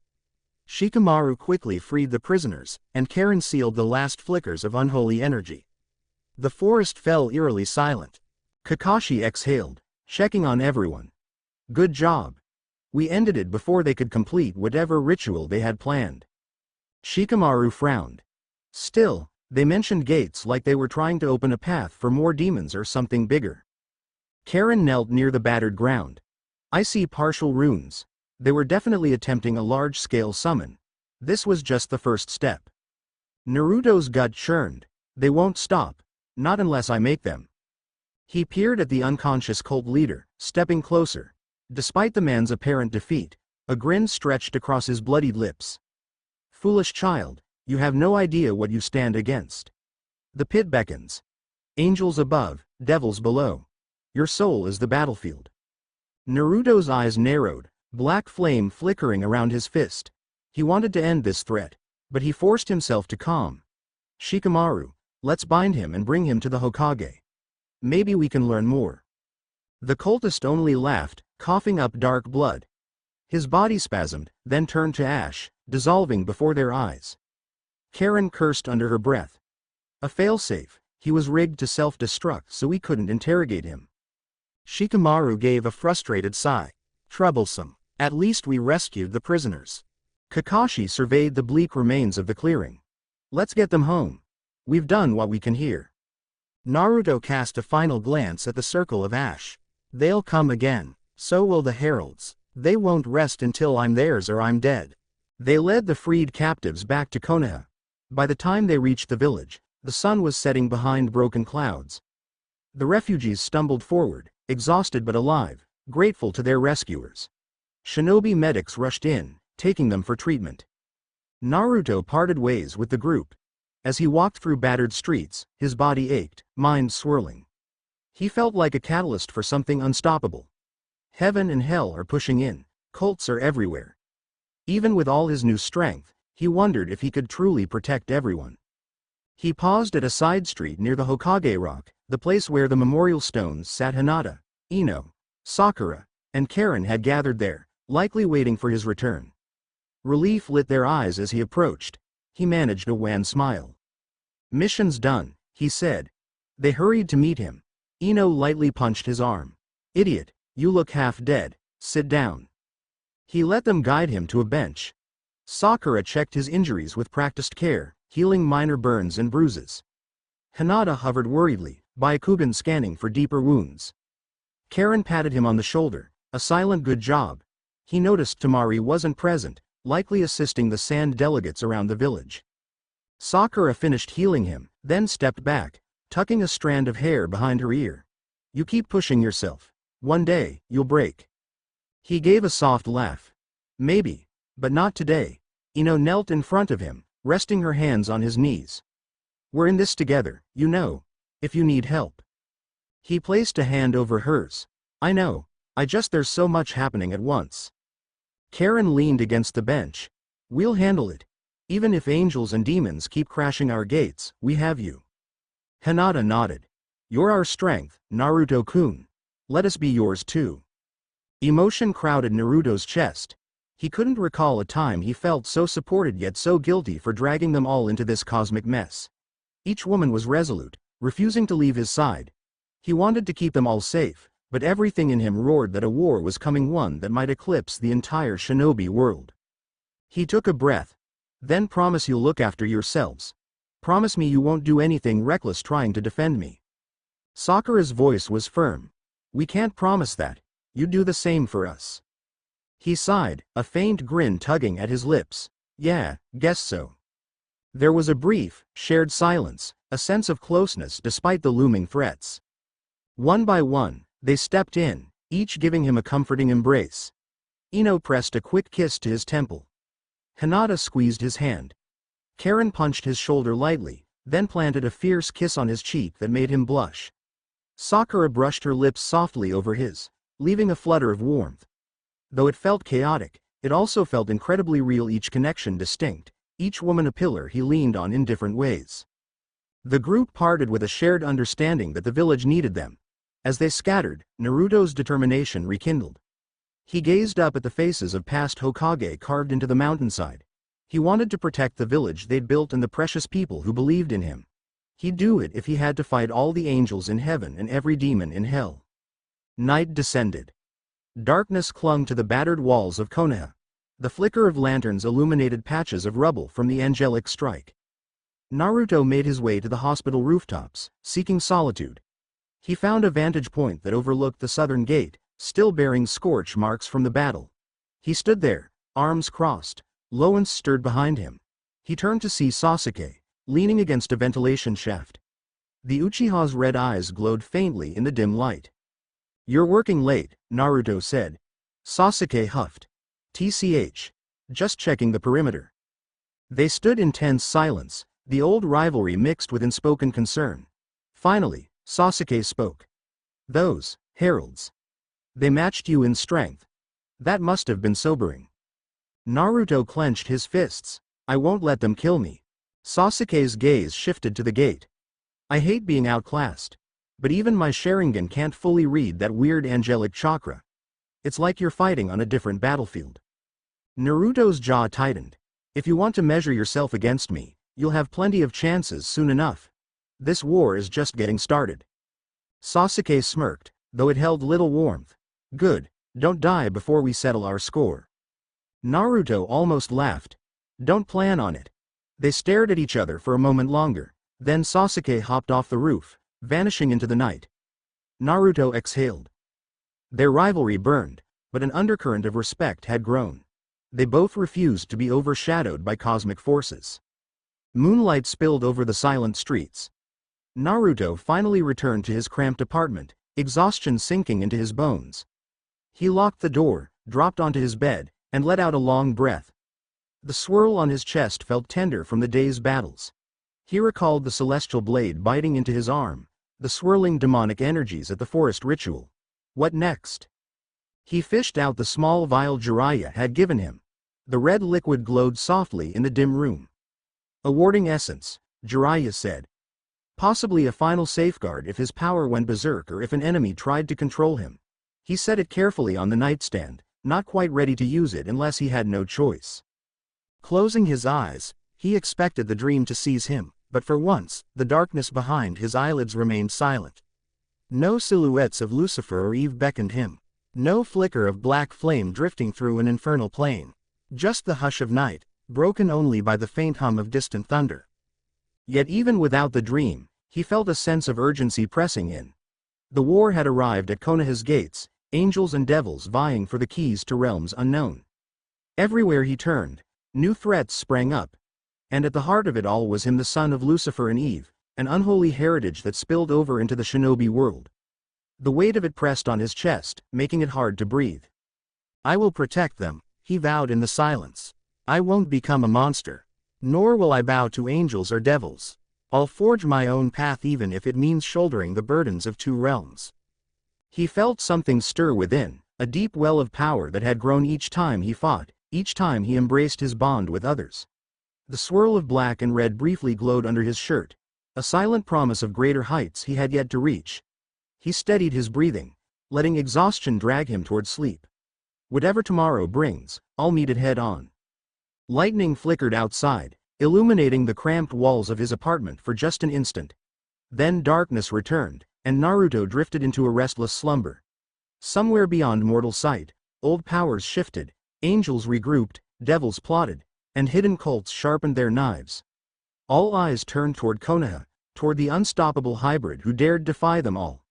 The quiet lull would soon shatter under a new wave of chaos. But for now, Naruto slept, the swirl on his chest pulsing softly like a heartbeat in the night. Chapter 5. A single beam of early morning sunlight cut through the lingering gloom in Naruto's apartment.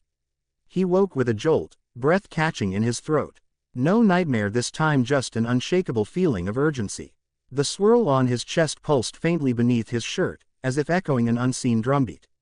Outside, Konoha stirred in the aftermath of angelic and demonic incursions. He took a steadying breath and went to the window. The village carried on. Construction teams reinforcing the southern gate, shinobi running errands, the faint hammering of wood and metal.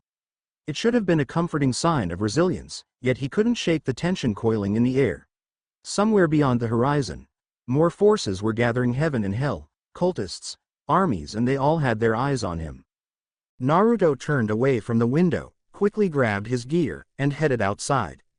He made his way through winding streets until he reached Training Ground 7. Kakashi, Sakura, and Sasuke stood in a loose semicircle, conversing under a blooming tree. The petals fell in light drifts. A peaceful scene, if not for the undercurrent of worry etched into everyone's expressions. Naruto approached, and Kakashi gave him a short nod. "Tsunade wants a status update from us. She's convening an emergency council in an hour." Sakura frowned. "We still haven't heard from the scouts in the Western Mountains. That might mean trouble." Sasuke scoffed. "If any angels or devils try to cross into Fire Country again, we'll handle them." Naruto's jaw tightened. They're not the only threat. Those cultists are still out there, trying to open gates and unleash bigger fiends. He paused, studying his teammates' faces. "You all right?" Sasuke's eyes flashed. "Better than you, apparently. You look ready to boil over." "Not gonna deny that," Naruto muttered. Kakashi slipped his hands into his pockets. "We'll speak with Tsunade, see what resources we can gather. Jiraiya's searching for any esoteric clues. Meanwhile, you rest up. If something big goes down, you'll be the first they aim for." Naruto almost laughed. Resting felt impossible. Every fiber of his being hummed with a sense of impending crisis. But he nodded, deciding not to argue. "Sure, let's head out." They arrived at the Hokage Tower to find Tsunade, Shikamaru, Danzo, and several clan representatives gathering around a large map. The tension in the room was almost suffocating. Danzo barely acknowledged Naruto's presence, though a flicker of his single eye tracked every step Naruto took. Tsunade cleared her throat. "Our scouts reported a suspicious mass near the Western Mountains. Large gatherings of robed figures, and possible sightings of monstrous creatures. They're setting up something, maybe a massive ritual. Worse, the angels we drove off might be regrouping to strike again." Danzo rapped his cane on the floor. "We should neutralize them immediately. If we let their numbers grow, they'll march upon us in force." A Hyuga elder frowned. "We can't stretch our ranks too thin. If more angels come from the south, we'll be caught between two fronts." Shikamaru exhaled. "Troublesome. We're basically dealing with two separate armies, celestial and infernal, plus these cultists who want to open gates. The question is, do we have the manpower to fight them all at once?" Tsunade's gaze landed on Naruto. "At this point, the truth is clear. All these forces target Naruto. We either barricade ourselves in and risk a full-scale siege, or we strike first." Danzo interjected, voice cold. "We should use the boy as bait. Lure them out, ambush them." Naruto bristled. "I'm not your pawn." A hush fell. Tsunade shot Danzo a warning glare. "We're not sacrificing Naruto. We fight on our own terms." The discussion wore on, hashing out potential strategies. In the end, they decided on a two-pronged plan. A select strike force would head to the mountains to preempt the cultists, while the majority of Konoha shinobi remained to defend against angelic or demonic invasions. Tsunade made it clear Naruto would be part of the strike force, too dangerous to leave him in the village if an army decided to swarm him. Danzo's lip curled as if he wanted to object, but he remained silent, cane tapping irritably. A few H the red at the main gate with Kakashi, Sakura, Shikamaru, and three others, Ino, Hinata, and Karen.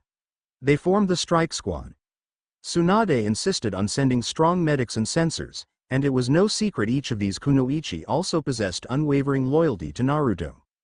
They prepared for the journey into the Western Mountains. No one wasted words on goodbyes. The tension in the air felt too heavy, as if any moment a new attack might rain down. But they had to move swiftly or risk letting the cultists complete their ritual. Without fanfare, the team left Konoha. The sky hung gray above them, the wind strangely still, as if the world itself were holding its breath. They traveled for half a day, forging a path through dense forest and rocky foothills. Shikamaru, as usual, complained about the trek's length, but he diligently plotted their route to avoid known hazards. Hinata alternated with Karen in scouting ahead. The Byakugan scoured the terrain, while Karen's exceptional chakra sensing teased out pockets of dark energy. At dusk, they rested near a narrow ravine. A small waterfall trickled down mossy rocks. The team set up a light camp, half eating rations as they awaited the next leg, Naruto lingered apart from the group, lost in thoughts of the swirling powers inside him. Ino approached quietly, placing a hand on his shoulder. "Hey, eat something. You've barely touched your pack." He looked at her, eyes shadowed. "Don't have much appetite." She frowned, taking a seat beside him. "You're carrying too much weight on your shoulders." He shrugged. "Everyone's counting on me to fix this." She shifted closer. "You're not alone in that. We're all here." Then she lowered her voice. "At the risk of sounding pushy, are you coping okay? You've been pulling away." He exhaled, feeling a rush of guilt. Their last kiss lingered in his memory, but the battles had overshadowed everything. "I'm trying. It's just, my chest feels like it's going to split open. The swirl, the demonic aura, it never really quiets anymore." Her hand slid over his, lacing their fingers. "Then let me help," she whispered, leaning in. Their lips met softly. For a moment, the tension eased, replaced by warmth. They kissed slowly, unhurried, as though reassuring each other they were still alive. When they pulled apart, she gave him a small, earnest smile. "Better." He nodded, chest feeling lighter. "Thanks." Her cheeks colored, but she simply squeezed his hand once more, then went back to join the others. Moments later, Hinata timidly approached, likely noticing the exchange but saying nothing about it. Instead, she knelt by Naruto, offering a flask of water. "Can I check your chakra flow? You mentioned it's been surging." He nodded. She activated her Byakugan, gentle fingers pressing lightly to his shoulder. A faint flush crept over her face, likely from the closeness, but she concentrated. After a moment, she inhaled sharply. "It's very intense. Like two powerful currents swirling together, one dark, one faintly bright. I can see the tension in your chakra network." Naruto let out a shaky breath. "Yeah, it's getting harder to keep balanced." She hesitated, then, emboldened by concern, she leaned in and placed a gentle kiss on his cheek. Her voice trembled. "If it gets bad, please, come to me. I'll do what I can." He looked into her pale eyes, reading unwavering devotion there. "All right," he said softly. When Hinata left, Kakashi wandered over, clearing his throat to announce himself. "We push on at dawn. Try to rest." Naruto nodded, though sleep felt like the last thing he could manage. Morning arrived with leaden skies. They packed up and continued, venturing higher into the mountains. Soon, the air grew colder, swirling mists clinging to jagged rocks. The route became precarious, winding up narrow ledges. Shikamaru silently cursed each treacherous step. By midday, Karen halted, eyes narrowed. "I sense a concentration of dark chakra near that ridge. Something big." Hinata used her Byakugan, scanning ahead. "There's a plateau beyond the cliff. I see structures. Like shrines, but twisted, and a large circle carved into the ground." She shivered. "At least a dozen robed figures. Maybe more." Kakashi inhaled sharply. "All right, this is it. We move quietly until we have an opening." They advanced slowly, taking care not to dislodge stones that could alert the enemy. The wind whipped around them, carrying the distant drone of chanting. Naruto clenched his fists. The swirl on his chest burned, resonating with the vile energy ahead. Eventually, they crawled to the lip of a rocky outcrop and peered down. A chilling sight awaited them. Dozens of cultists formed concentric circles around a massive summoning seal carved into the plateau. A monolithic black obelisk jutted from the center, reminiscent of the one Naruto had seen in the Uzumaki ruins, but far larger and pulsing with red cracks. Sporadic arcs of dark lightning leapt from its surface. Bound in chains at the perimeter were at least 20 prisoners, trembling in horror. Some wore tattered clothes from neighboring villages, others looked like traveling merchants. The chanting cultists fed their chakra into the obelisk, chanting in that same guttural language Naruto had heard before. Kakashi's voice was low. "No time to wait for reinforcements." Shikamaru clicked his tongue. "If we let them finish, they might summon something catastrophic." Sakura flexed her fists, determined. "We hit hard and fast." Naruto's pulse thundered. He noticed the swirl on his chest reacting to the obelisk's presence. The same uneasy synergy he'd felt at the Uzumaki ruins, only tenfold. "Let's go," he growled. They launched the assault. Shikamaru's shadow slithered across the ground, capturing a wide swath of unsuspecting cultists. Kakashi dove in with a flurry of lightning-quick taijutsu, disabling half a dozen before they could break free. Sakura hammered the ground, creating a shockwave that toppled 3 more. Ino and Hinata worked in tandem. Ino used mind transfer on a cluster of robed figures, while Hinata's gentle fist disrupted others who tried to cast jutsu. Karen flung ceiling tags that exploded in bursts of vivid chakra, scattering cultists near the obelisk. Then Naruto surged forward, black flame crackling around his arms. He cut through the swirling miasma of dark energy that enveloped the center, heading straight for the largest cluster of enemies. One robed cultist, evidently a leader, whipped around, eyes glowing with malevolent glee. "You have come. Just as prophesied. The child of Lucifer and Eve completes our ritual." Naruto's anger spiked. "Shut up." He launched a blast of black flame that sent the leader skidding back. The man coughed, but his grin remained as he raised his arms, chanting faster. The obelisk's cracks glowed more intensely, and the chanting cultists redoubled their efforts. Sakura shouted, "They're funneling your aura through that thing." A horrific shriek erupted from the obelisk's top. Dark shapes oozed out, forming half-real demons that lunged at the Konoha shinobi. The air shook with unholy power. The entire plateau trembled as if about to split. Kakashi cursed under his breath, weaving lightning into a protective barrier that deflected some of the fiends. Shikamaru and Hinata rushed to free prisoners from the shackles, while Ino provided cover. Naruto ignored the lesser demons and focused on the chanting leader. Another swirl of black-red energy formed in his palm. But before he could strike, the obelisk erupted with a colossal wave of black light. The force slammed him off his feet, and the rest of the team staggered. Thunder boomed overhead. The ground cracked, opening fissures that glowed with hellish red. From the obelisk's apex, a gargantuan demonic figure emerged, horned, winged, wreathed in molten shadows. Its eyes blazed with primal fury as it roared sky. The cultists fell to their knees, exulting in their success. Naruto's stomach twisted. They managed to summon an archdemon? He remembered Jiraiya's warnings. Heaven and hell both had entities beyond mortal ken. This might be one. Kakashi clenched his fists. "We have to stop it, now." The demon stomped forward, each step shaking the plateau. It swung a clawed arm, sending a wave of destructive energy that tore chunks from the rocky terrain.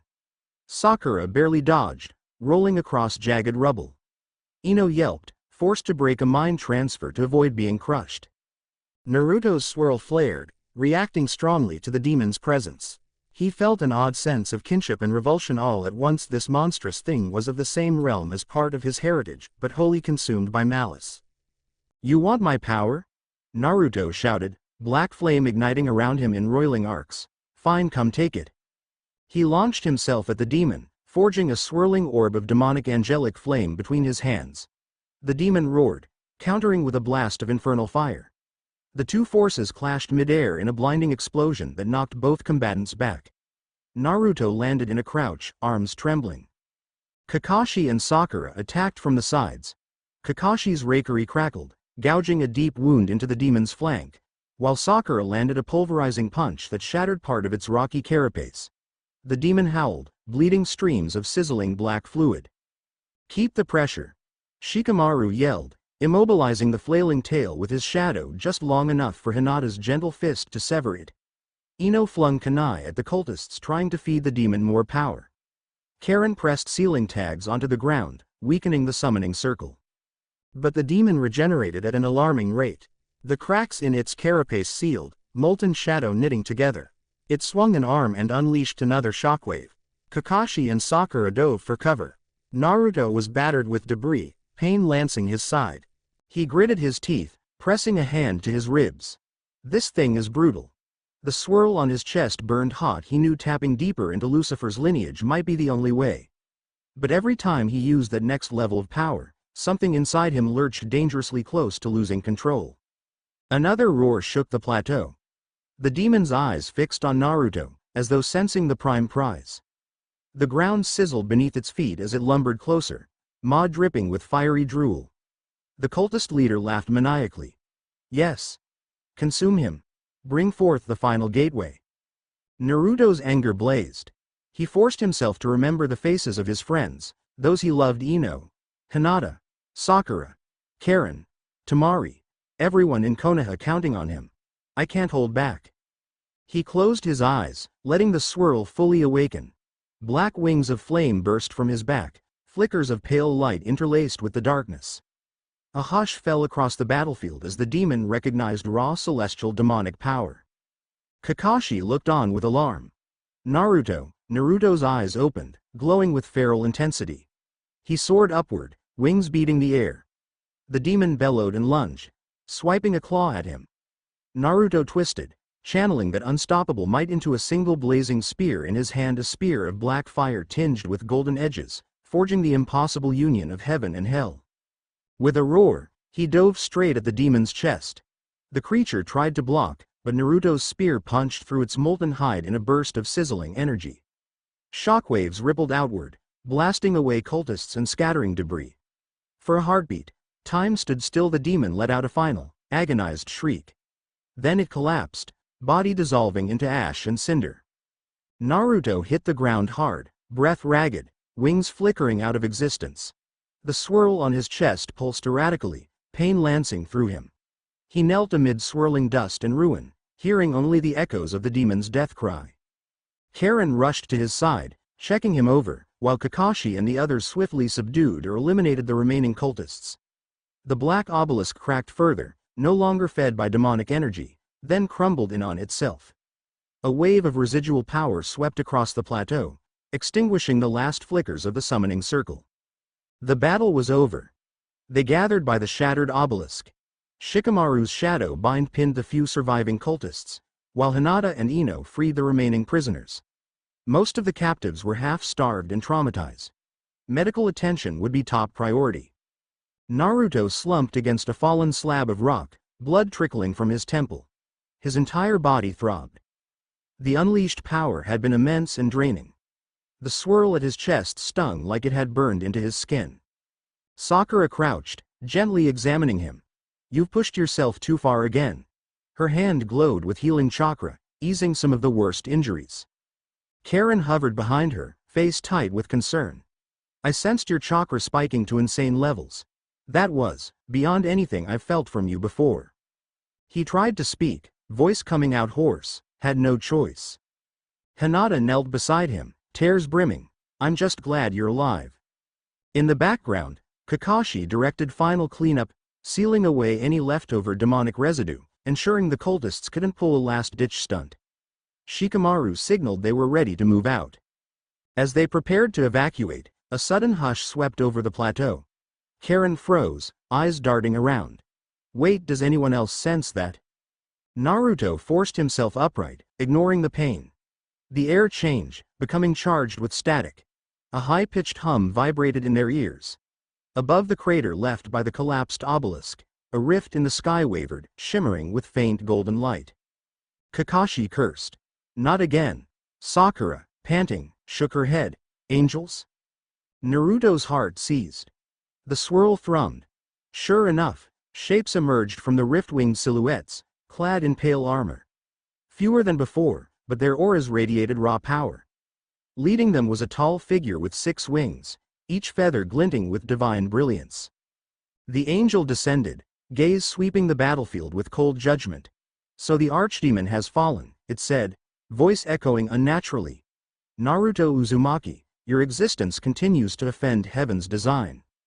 Blood pounded in Naruto's ears. He found the strength to stand. If you want to fight, let's get it over with. The angel's lip curled. You are weakened. I need only strike once. Its blade materialized in a flash of holy light, pointed directly at Naruto's chest. Kakashi stepped forward, lightning crackling in his hand. You'll have to go through us first. Shikamaru and Sakura flanked Naruto, though they were exhausted. Ino and Hinata stood behind them, ready but drained. Karen gritted her teeth, rummaging for ceiling tags. None of them were at full strength. The angel advanced, other winged warriors hovering just behind. Behold the authority of Seraphil's legion. Naruto's swirl pulsed again, flaring with rebellious defiance, but his limbs felt like lead. Damn, I burned too much energy. Then, unexpectedly, a fierce gust of wind swept across the plateau. Sand whipped through the air in a cutting wave, slamming into the angelic formation. The lead angel staggered, forced to shield its eyes as gritty winds battered its wings. From the side of the ridge, Tamari emerged, fan extended. Gaara floated beside her on a swirl of sand, with Konkuro close behind. A contingent of Suna shinobi poured onto the plateau. Tamari locked eyes with Naruto, relief and a fiery challenge burning there. "We heard rumors of a giant demon. Figured you could use backup." She then leveled a glare at the angels. "And it looks like we arrived just in time." Gaara's sand twisted in menacing shapes around him. "Angels or devils, no matter. You will not harm our allies." The angels hissed, momentarily outnumbered. The Li new arrivals, noticing Gaara's potent chakra. "Fools," it spat. "You align yourselves with the half-breed abomination? Heaven's wrath will cleanse you as well." Tamari didn't flinch. "Try it." A crackle of tension built. Naruto forced his battered body forward, standing shoulder to shoulder with Gaara. "You sure about this?" he rasped. Gaara's eyes narrowed. "We do not betray alliances." Kakashi's relief was palpable. "I suppose we're not alone after all." The lead angel vibrated with fury. Its blade glowed white-hot, but it could clearly see that the combined forces of Konoha and Suna were no easy target. It hovered back a fraction, wings beating. "Seraphiel will see you all punished," it warned. Then it slashed the air, creating a brilliant rift that swallowed the winged warriors. In a flash, they were gone, leaving only the echo of their threat on the wind. A hush fell over the plateau. Naruto slumped in exhaustion. Konkuro caught him before he toppled. Tamari exhaled, closing her fan. "You look like hell, Naruto." He managed a weak grin. "Fitting, right?" Suna and Konoha forces quickly secured the area, rounding up the last of the cultists. Medical support arrived, and soon the wounded were stabilized. The prisoners were released from captivity, grateful tears mingling with exhaustion. Naruto sat on a chunk of fallen stone, letting a Suna medic wrap his ribs. He caught Temari's gaze from a few paces away. She approached, arms folded, expression a mix of relief and exasperation. "You keep getting into these scraps," she said lightly. He laughed hoarsely. "They keep finding me." She lowered her voice, glancing at the others. When sure no one was eavesdropping, she leaned in, pressing a quick, fierce kiss to his lips. The contact was fleeting but charged with intensity. "We made it just in time," she whispered. He felt a flutter of warmth amid the pain. "I owe you." Her lips twitched into a smirk. "I'll collect later." Nearby, Sakura and Ino pretended to focus on medical tasks, but Naruto caught their sideways glances, mild amusement or acceptance in their eyes. Hinata and Karen, too, lingered close. No words were exchanged, but the unspoken truth remained. Each woman had a bond with him, each choosing to stand by him despite the madness. By nightfall, the summoning site was fully dismantled. The black obelisk lay in rubble, the cult's ritual circle disrupted. With Suna's help, the allied shinobi formed a secure encampment along the plateau to rest before returning home. The wind carried a strange sense of calm. Naruto, battered and drained, gazed at the star-studded sky beyond the flickering campfires. His chest still ached, but the swirling pain had receded to a dull throb. "I used more power than ever and nearly lost myself." He recalled the monstrous surge of energy that manifested wings of flame. He sensed movement behind him. Turning, he found Gaara, arms folded. The cage studied him with quiet intensity. "I once was a monster to my village," Gaara said softly, "and yet I found acceptance. You fight a bigger war, but the principle remains the same."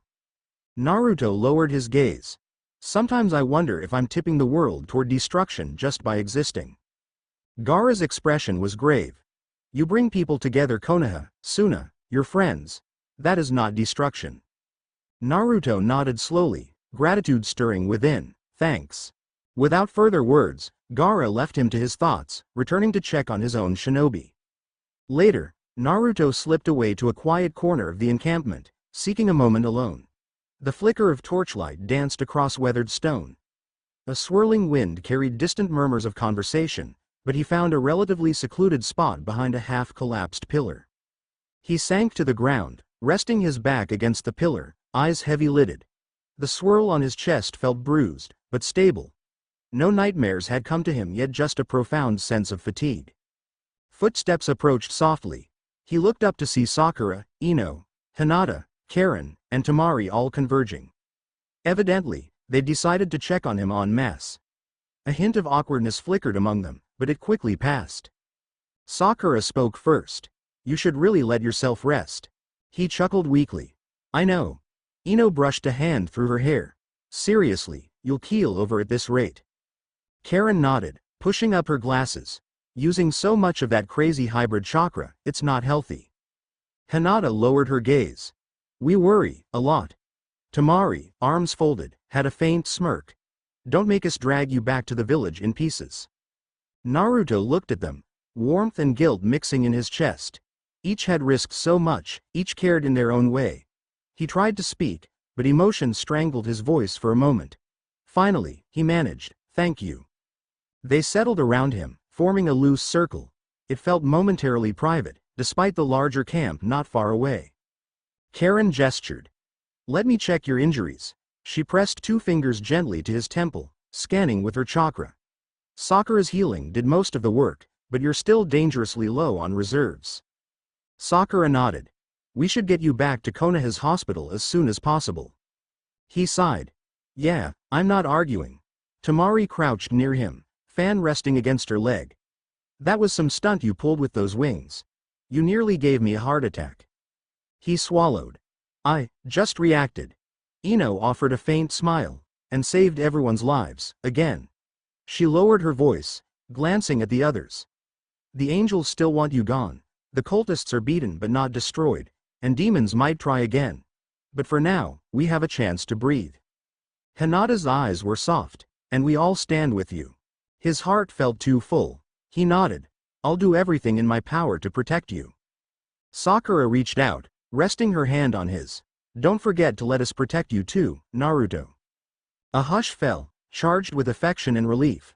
They'd come so far once mere classmates, or acquaintances from other villages, and now united in something bigger than any of them had imagined. He let out a shaky breath, leaning back against the pillar.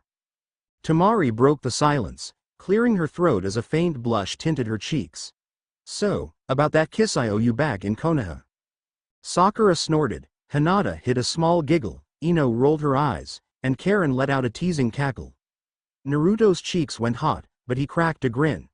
"Hey, can I collect when I'm not half dead?" A ripple of laughter passed among them, brief, but genuine. In that moment, the tension of impending war lifted, replaced by the bond they shared. Come dawn, the combined Konoha and Suna forces broke camp. The freed prisoners were escorted safely toward local villages, the cultist survivors taken into custody for interrogation. Though the threat was not eradicated entirely, the immediate crisis was contained. Naruto and his team journeyed back at a gentler pace, mindful of injuries. They parted ways with the Sand siblings at a fork in the road. Gaara left Naruto with a final nod of respect, while Tamari shot him a meaningful wink, hinting she'd see him soon. When Naruto's group re-entered Fire Country, the tension in his chest eased. Familiar forests greeted them. After the tragedies and battles, the green canopy felt like a promise of normalcy. At last, the gates of Konoha rose before them, battered but standing. Guards waved them in. A crowd of onlookers gathered, curious about the mission's outcome. Whispers rushed through the streets. "They're back. Did they succeed? Did Naruto fight another demon?" Naruto tried not to slump from exhaustion as they made their way to the Hokage Tower. Tsunade awaited them with immediate concern. "Report." Kakashi spoke first. "We dismantled the cult's main ritual site and prevented the summoning of an the demon off." Shikamaru added, "We also had a run-in with angels again. Suna arrived in time to help." Tsunade exhaled slowly. "It never ends. But at least this crisis is handled." She glanced at Naruto, noticing his pallor. "Get to the hospital. That's an order." He tried to protest but was cut off by a withering glare from Tsunade.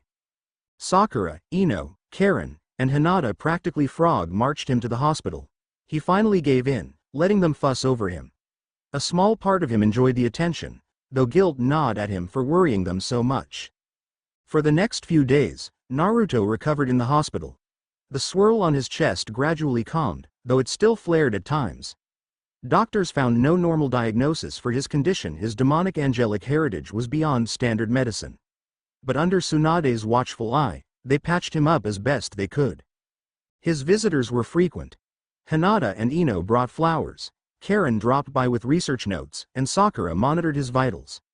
Tamari couldn't stay long. She had to return to Suna with Gaara, but she left a cryptic note encouraging him to stay alive for our next match.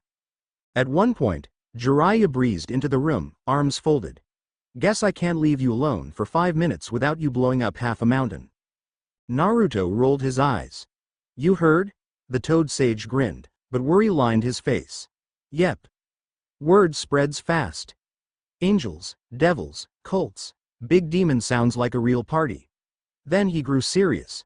You're at the center of it, kid. And this was just one skirmish in a bigger war. Naruto's stomach twisted. I know. Jiraiya ruffled Naruto's hair gently. Then keep doing what you do. Because it's working sort of. You're forging alliances, forcing these cosmic forces to reveal themselves. That's how we'll eventually win. Naruto mustered a half smile. Yeah, guess so. By the end of the week, Naruto was discharged. Though not fully healed, he felt strong enough to resume normal life. He stepped out of the hospital into bright sunshine, squinting at the new day. The swirl on his chest no longer ached constantly, just a dull reminder of the power he'd used. Kakashi awaited him by the steps. Heard you're free. Let's go for a walk. Naruto shrugged. Together, they strolled through the village. Reconstruction on the southern gate neared completion. Shops bustled, children laughed. Yet a quiet wariness lingered in the air. People had seen angels descend, had glimpsed the real possibility of apocalypse. They reached the memorial stone in a small clearing. Kakashi paused, running a hand over the engraved names of the fallen. This world's complicated enough without cosmic armies, Naruto. Tell me about it, Naruto muttered. Kakashi turned to face him. You've grown in ways I never imagined. But with that growth comes bigger responsibilities and bigger dangers. Don't let them crush you. Naruto nodded. Thanks, sensei. Kakashi's eye curved in a gentle smile. You have a knack for winning hearts. Your teammates, your friends, even rivals from other villages. Lean on that. It's your greatest strength. Naruto inhaled, letting the weight of those words settle. Later, Naruto headed to the top of the Hokage monument, that spot where he often found clarity. The wind whipped his hair as he gazed over Konoha's rooftops. Footsteps approached. He turned to see Hinata, Sakura, Ino, and Karen climbing up behind him. They exchanged glances, then joined him at the edge, taking in the view. Sakura spoke first, voice quiet. Looks peaceful from up here. Ino nodded. Hard to believe we were almost overrun by angels and demons. Karen pushed up her glasses. We gave them a hell of a fight, though.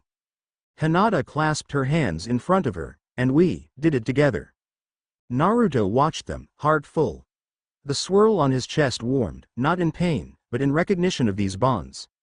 He recalled each kiss, each moment of support. He might have been the son of Lucifer and Eve, but these connections tied him to humanity, grounded him when the darkness threatened to consume him. He spoke, voice catching slightly. Thank you, for being here. They all looked at him, a shared understanding passing through them. Sakura touched his arm gently. We made a choice to stand with you. Ino raised an eyebrow, smiling. Don't think you're off the hook. You still owe me a proper date once you can stand without wobbling. Karen snorted. Me too, come to think of it. We have new seals to study together. Hinata blushed. I'm fine just knowing you're okay. Naruto's cheeks heated. He struggled to find a coherent response. Yet a grin tugged at his lips, overshadowed by a fierce determination to protect them all. They stayed there for a while, letting the breeze carry away words that didn't need to be spoken. In that moment, the immediate crisis was over and the future lay open. But Naruto knew, deep down, that the larger war, heaven and hell, the unknown realms, was far from finished. The angels retreated, but they would return. The cults might rebuild. New enemies would rise. Yet now he had allies across nations, a budding harem that brought him both passion and purpose, and a growing mastery of his unholy birthright. He placed a hand over the swirl on his chest, feeling its steady thrum. Let them come, he said quietly, surprising even himself with the calm finality in his tone. Sakura glanced at him. What was that? He shook his head, a small smile forming. I'm ready for whatever happens next. They turned back to watch the village. Children played in the streets, unaware of the cosmic drama swirling behind the scenes. Clouds drifted lazily in a bright sky. For a little while, at least, peace held. Naruto closed his eyes, remembering Lucifer's parting words in those dreams. Claim your destiny on your own terms. He understood that more clearly now. He was forging a new path, neither holy demon nor pure angel, but something else. Something that could defy the scripts written by ancient powers. And as long as he had these bonds, Hinata, Sakura, Ino, Karen, Tamari, and all his friends, he believed he could face any threat, from the highest heaven to the deepest hell. Night came softly. Lanterns glowed across the village. Naruto found himself strolling alone near the river that wound by the outer walls, reflecting the moon's pale sheen. The swirl on his chest was quiet tonight, content even. A gentle rustle sounded behind him. He turned to see Tsunade approaching, arms folded under her cloak. She looked out at the water. You did good, brat. You saved a lot of people. Word spreads fast, other villages already talk about how you slew an archdemon. Naruto lowered his gaze. Just doing what I had to. She nodded. You and your generation keep surprising me. I've seen a lot of horrors in my time, but this war you're in the middle of, it's on another scale. He swallowed. I'm not sure how to end it. Tsunade's gaze softened. Focus on what you can protect. Let your allies support you. And trust that your choices matter. He felt a wave of gratitude. Thanks, Granny. I'll keep that in mind. She ruffled his hair in a rare gesture of warmth, then left him to the quiet. Naruto remained by the river, listening to the gentle flow. The vast unknown still yawned before him, filled with devils, angels, cosmic conspiracies. But he no longer felt paralyzed by it. He felt ready to fight, to love, to walk that impossible path between heaven and hell, forging a new destiny no one else could shape. He closed his eyes, letting the night air fill his lungs. His chest glowed faintly under his shirt, that swirling mark a testament to who he was. Naruto Uzumaki, secret son of Lucifer and Eve, a shinobi who refused to break under the weight of prophecy. And in that still, moonlit moment, T smiled, knowing that a new dawn awaited, a dawn he would face standing tall, surrounded by those who believed in him. For now, the war drums were quiet. But in the hush of Konoha's gentle night, Naruto stood ready for whatever tomorrow would bring, to be continued.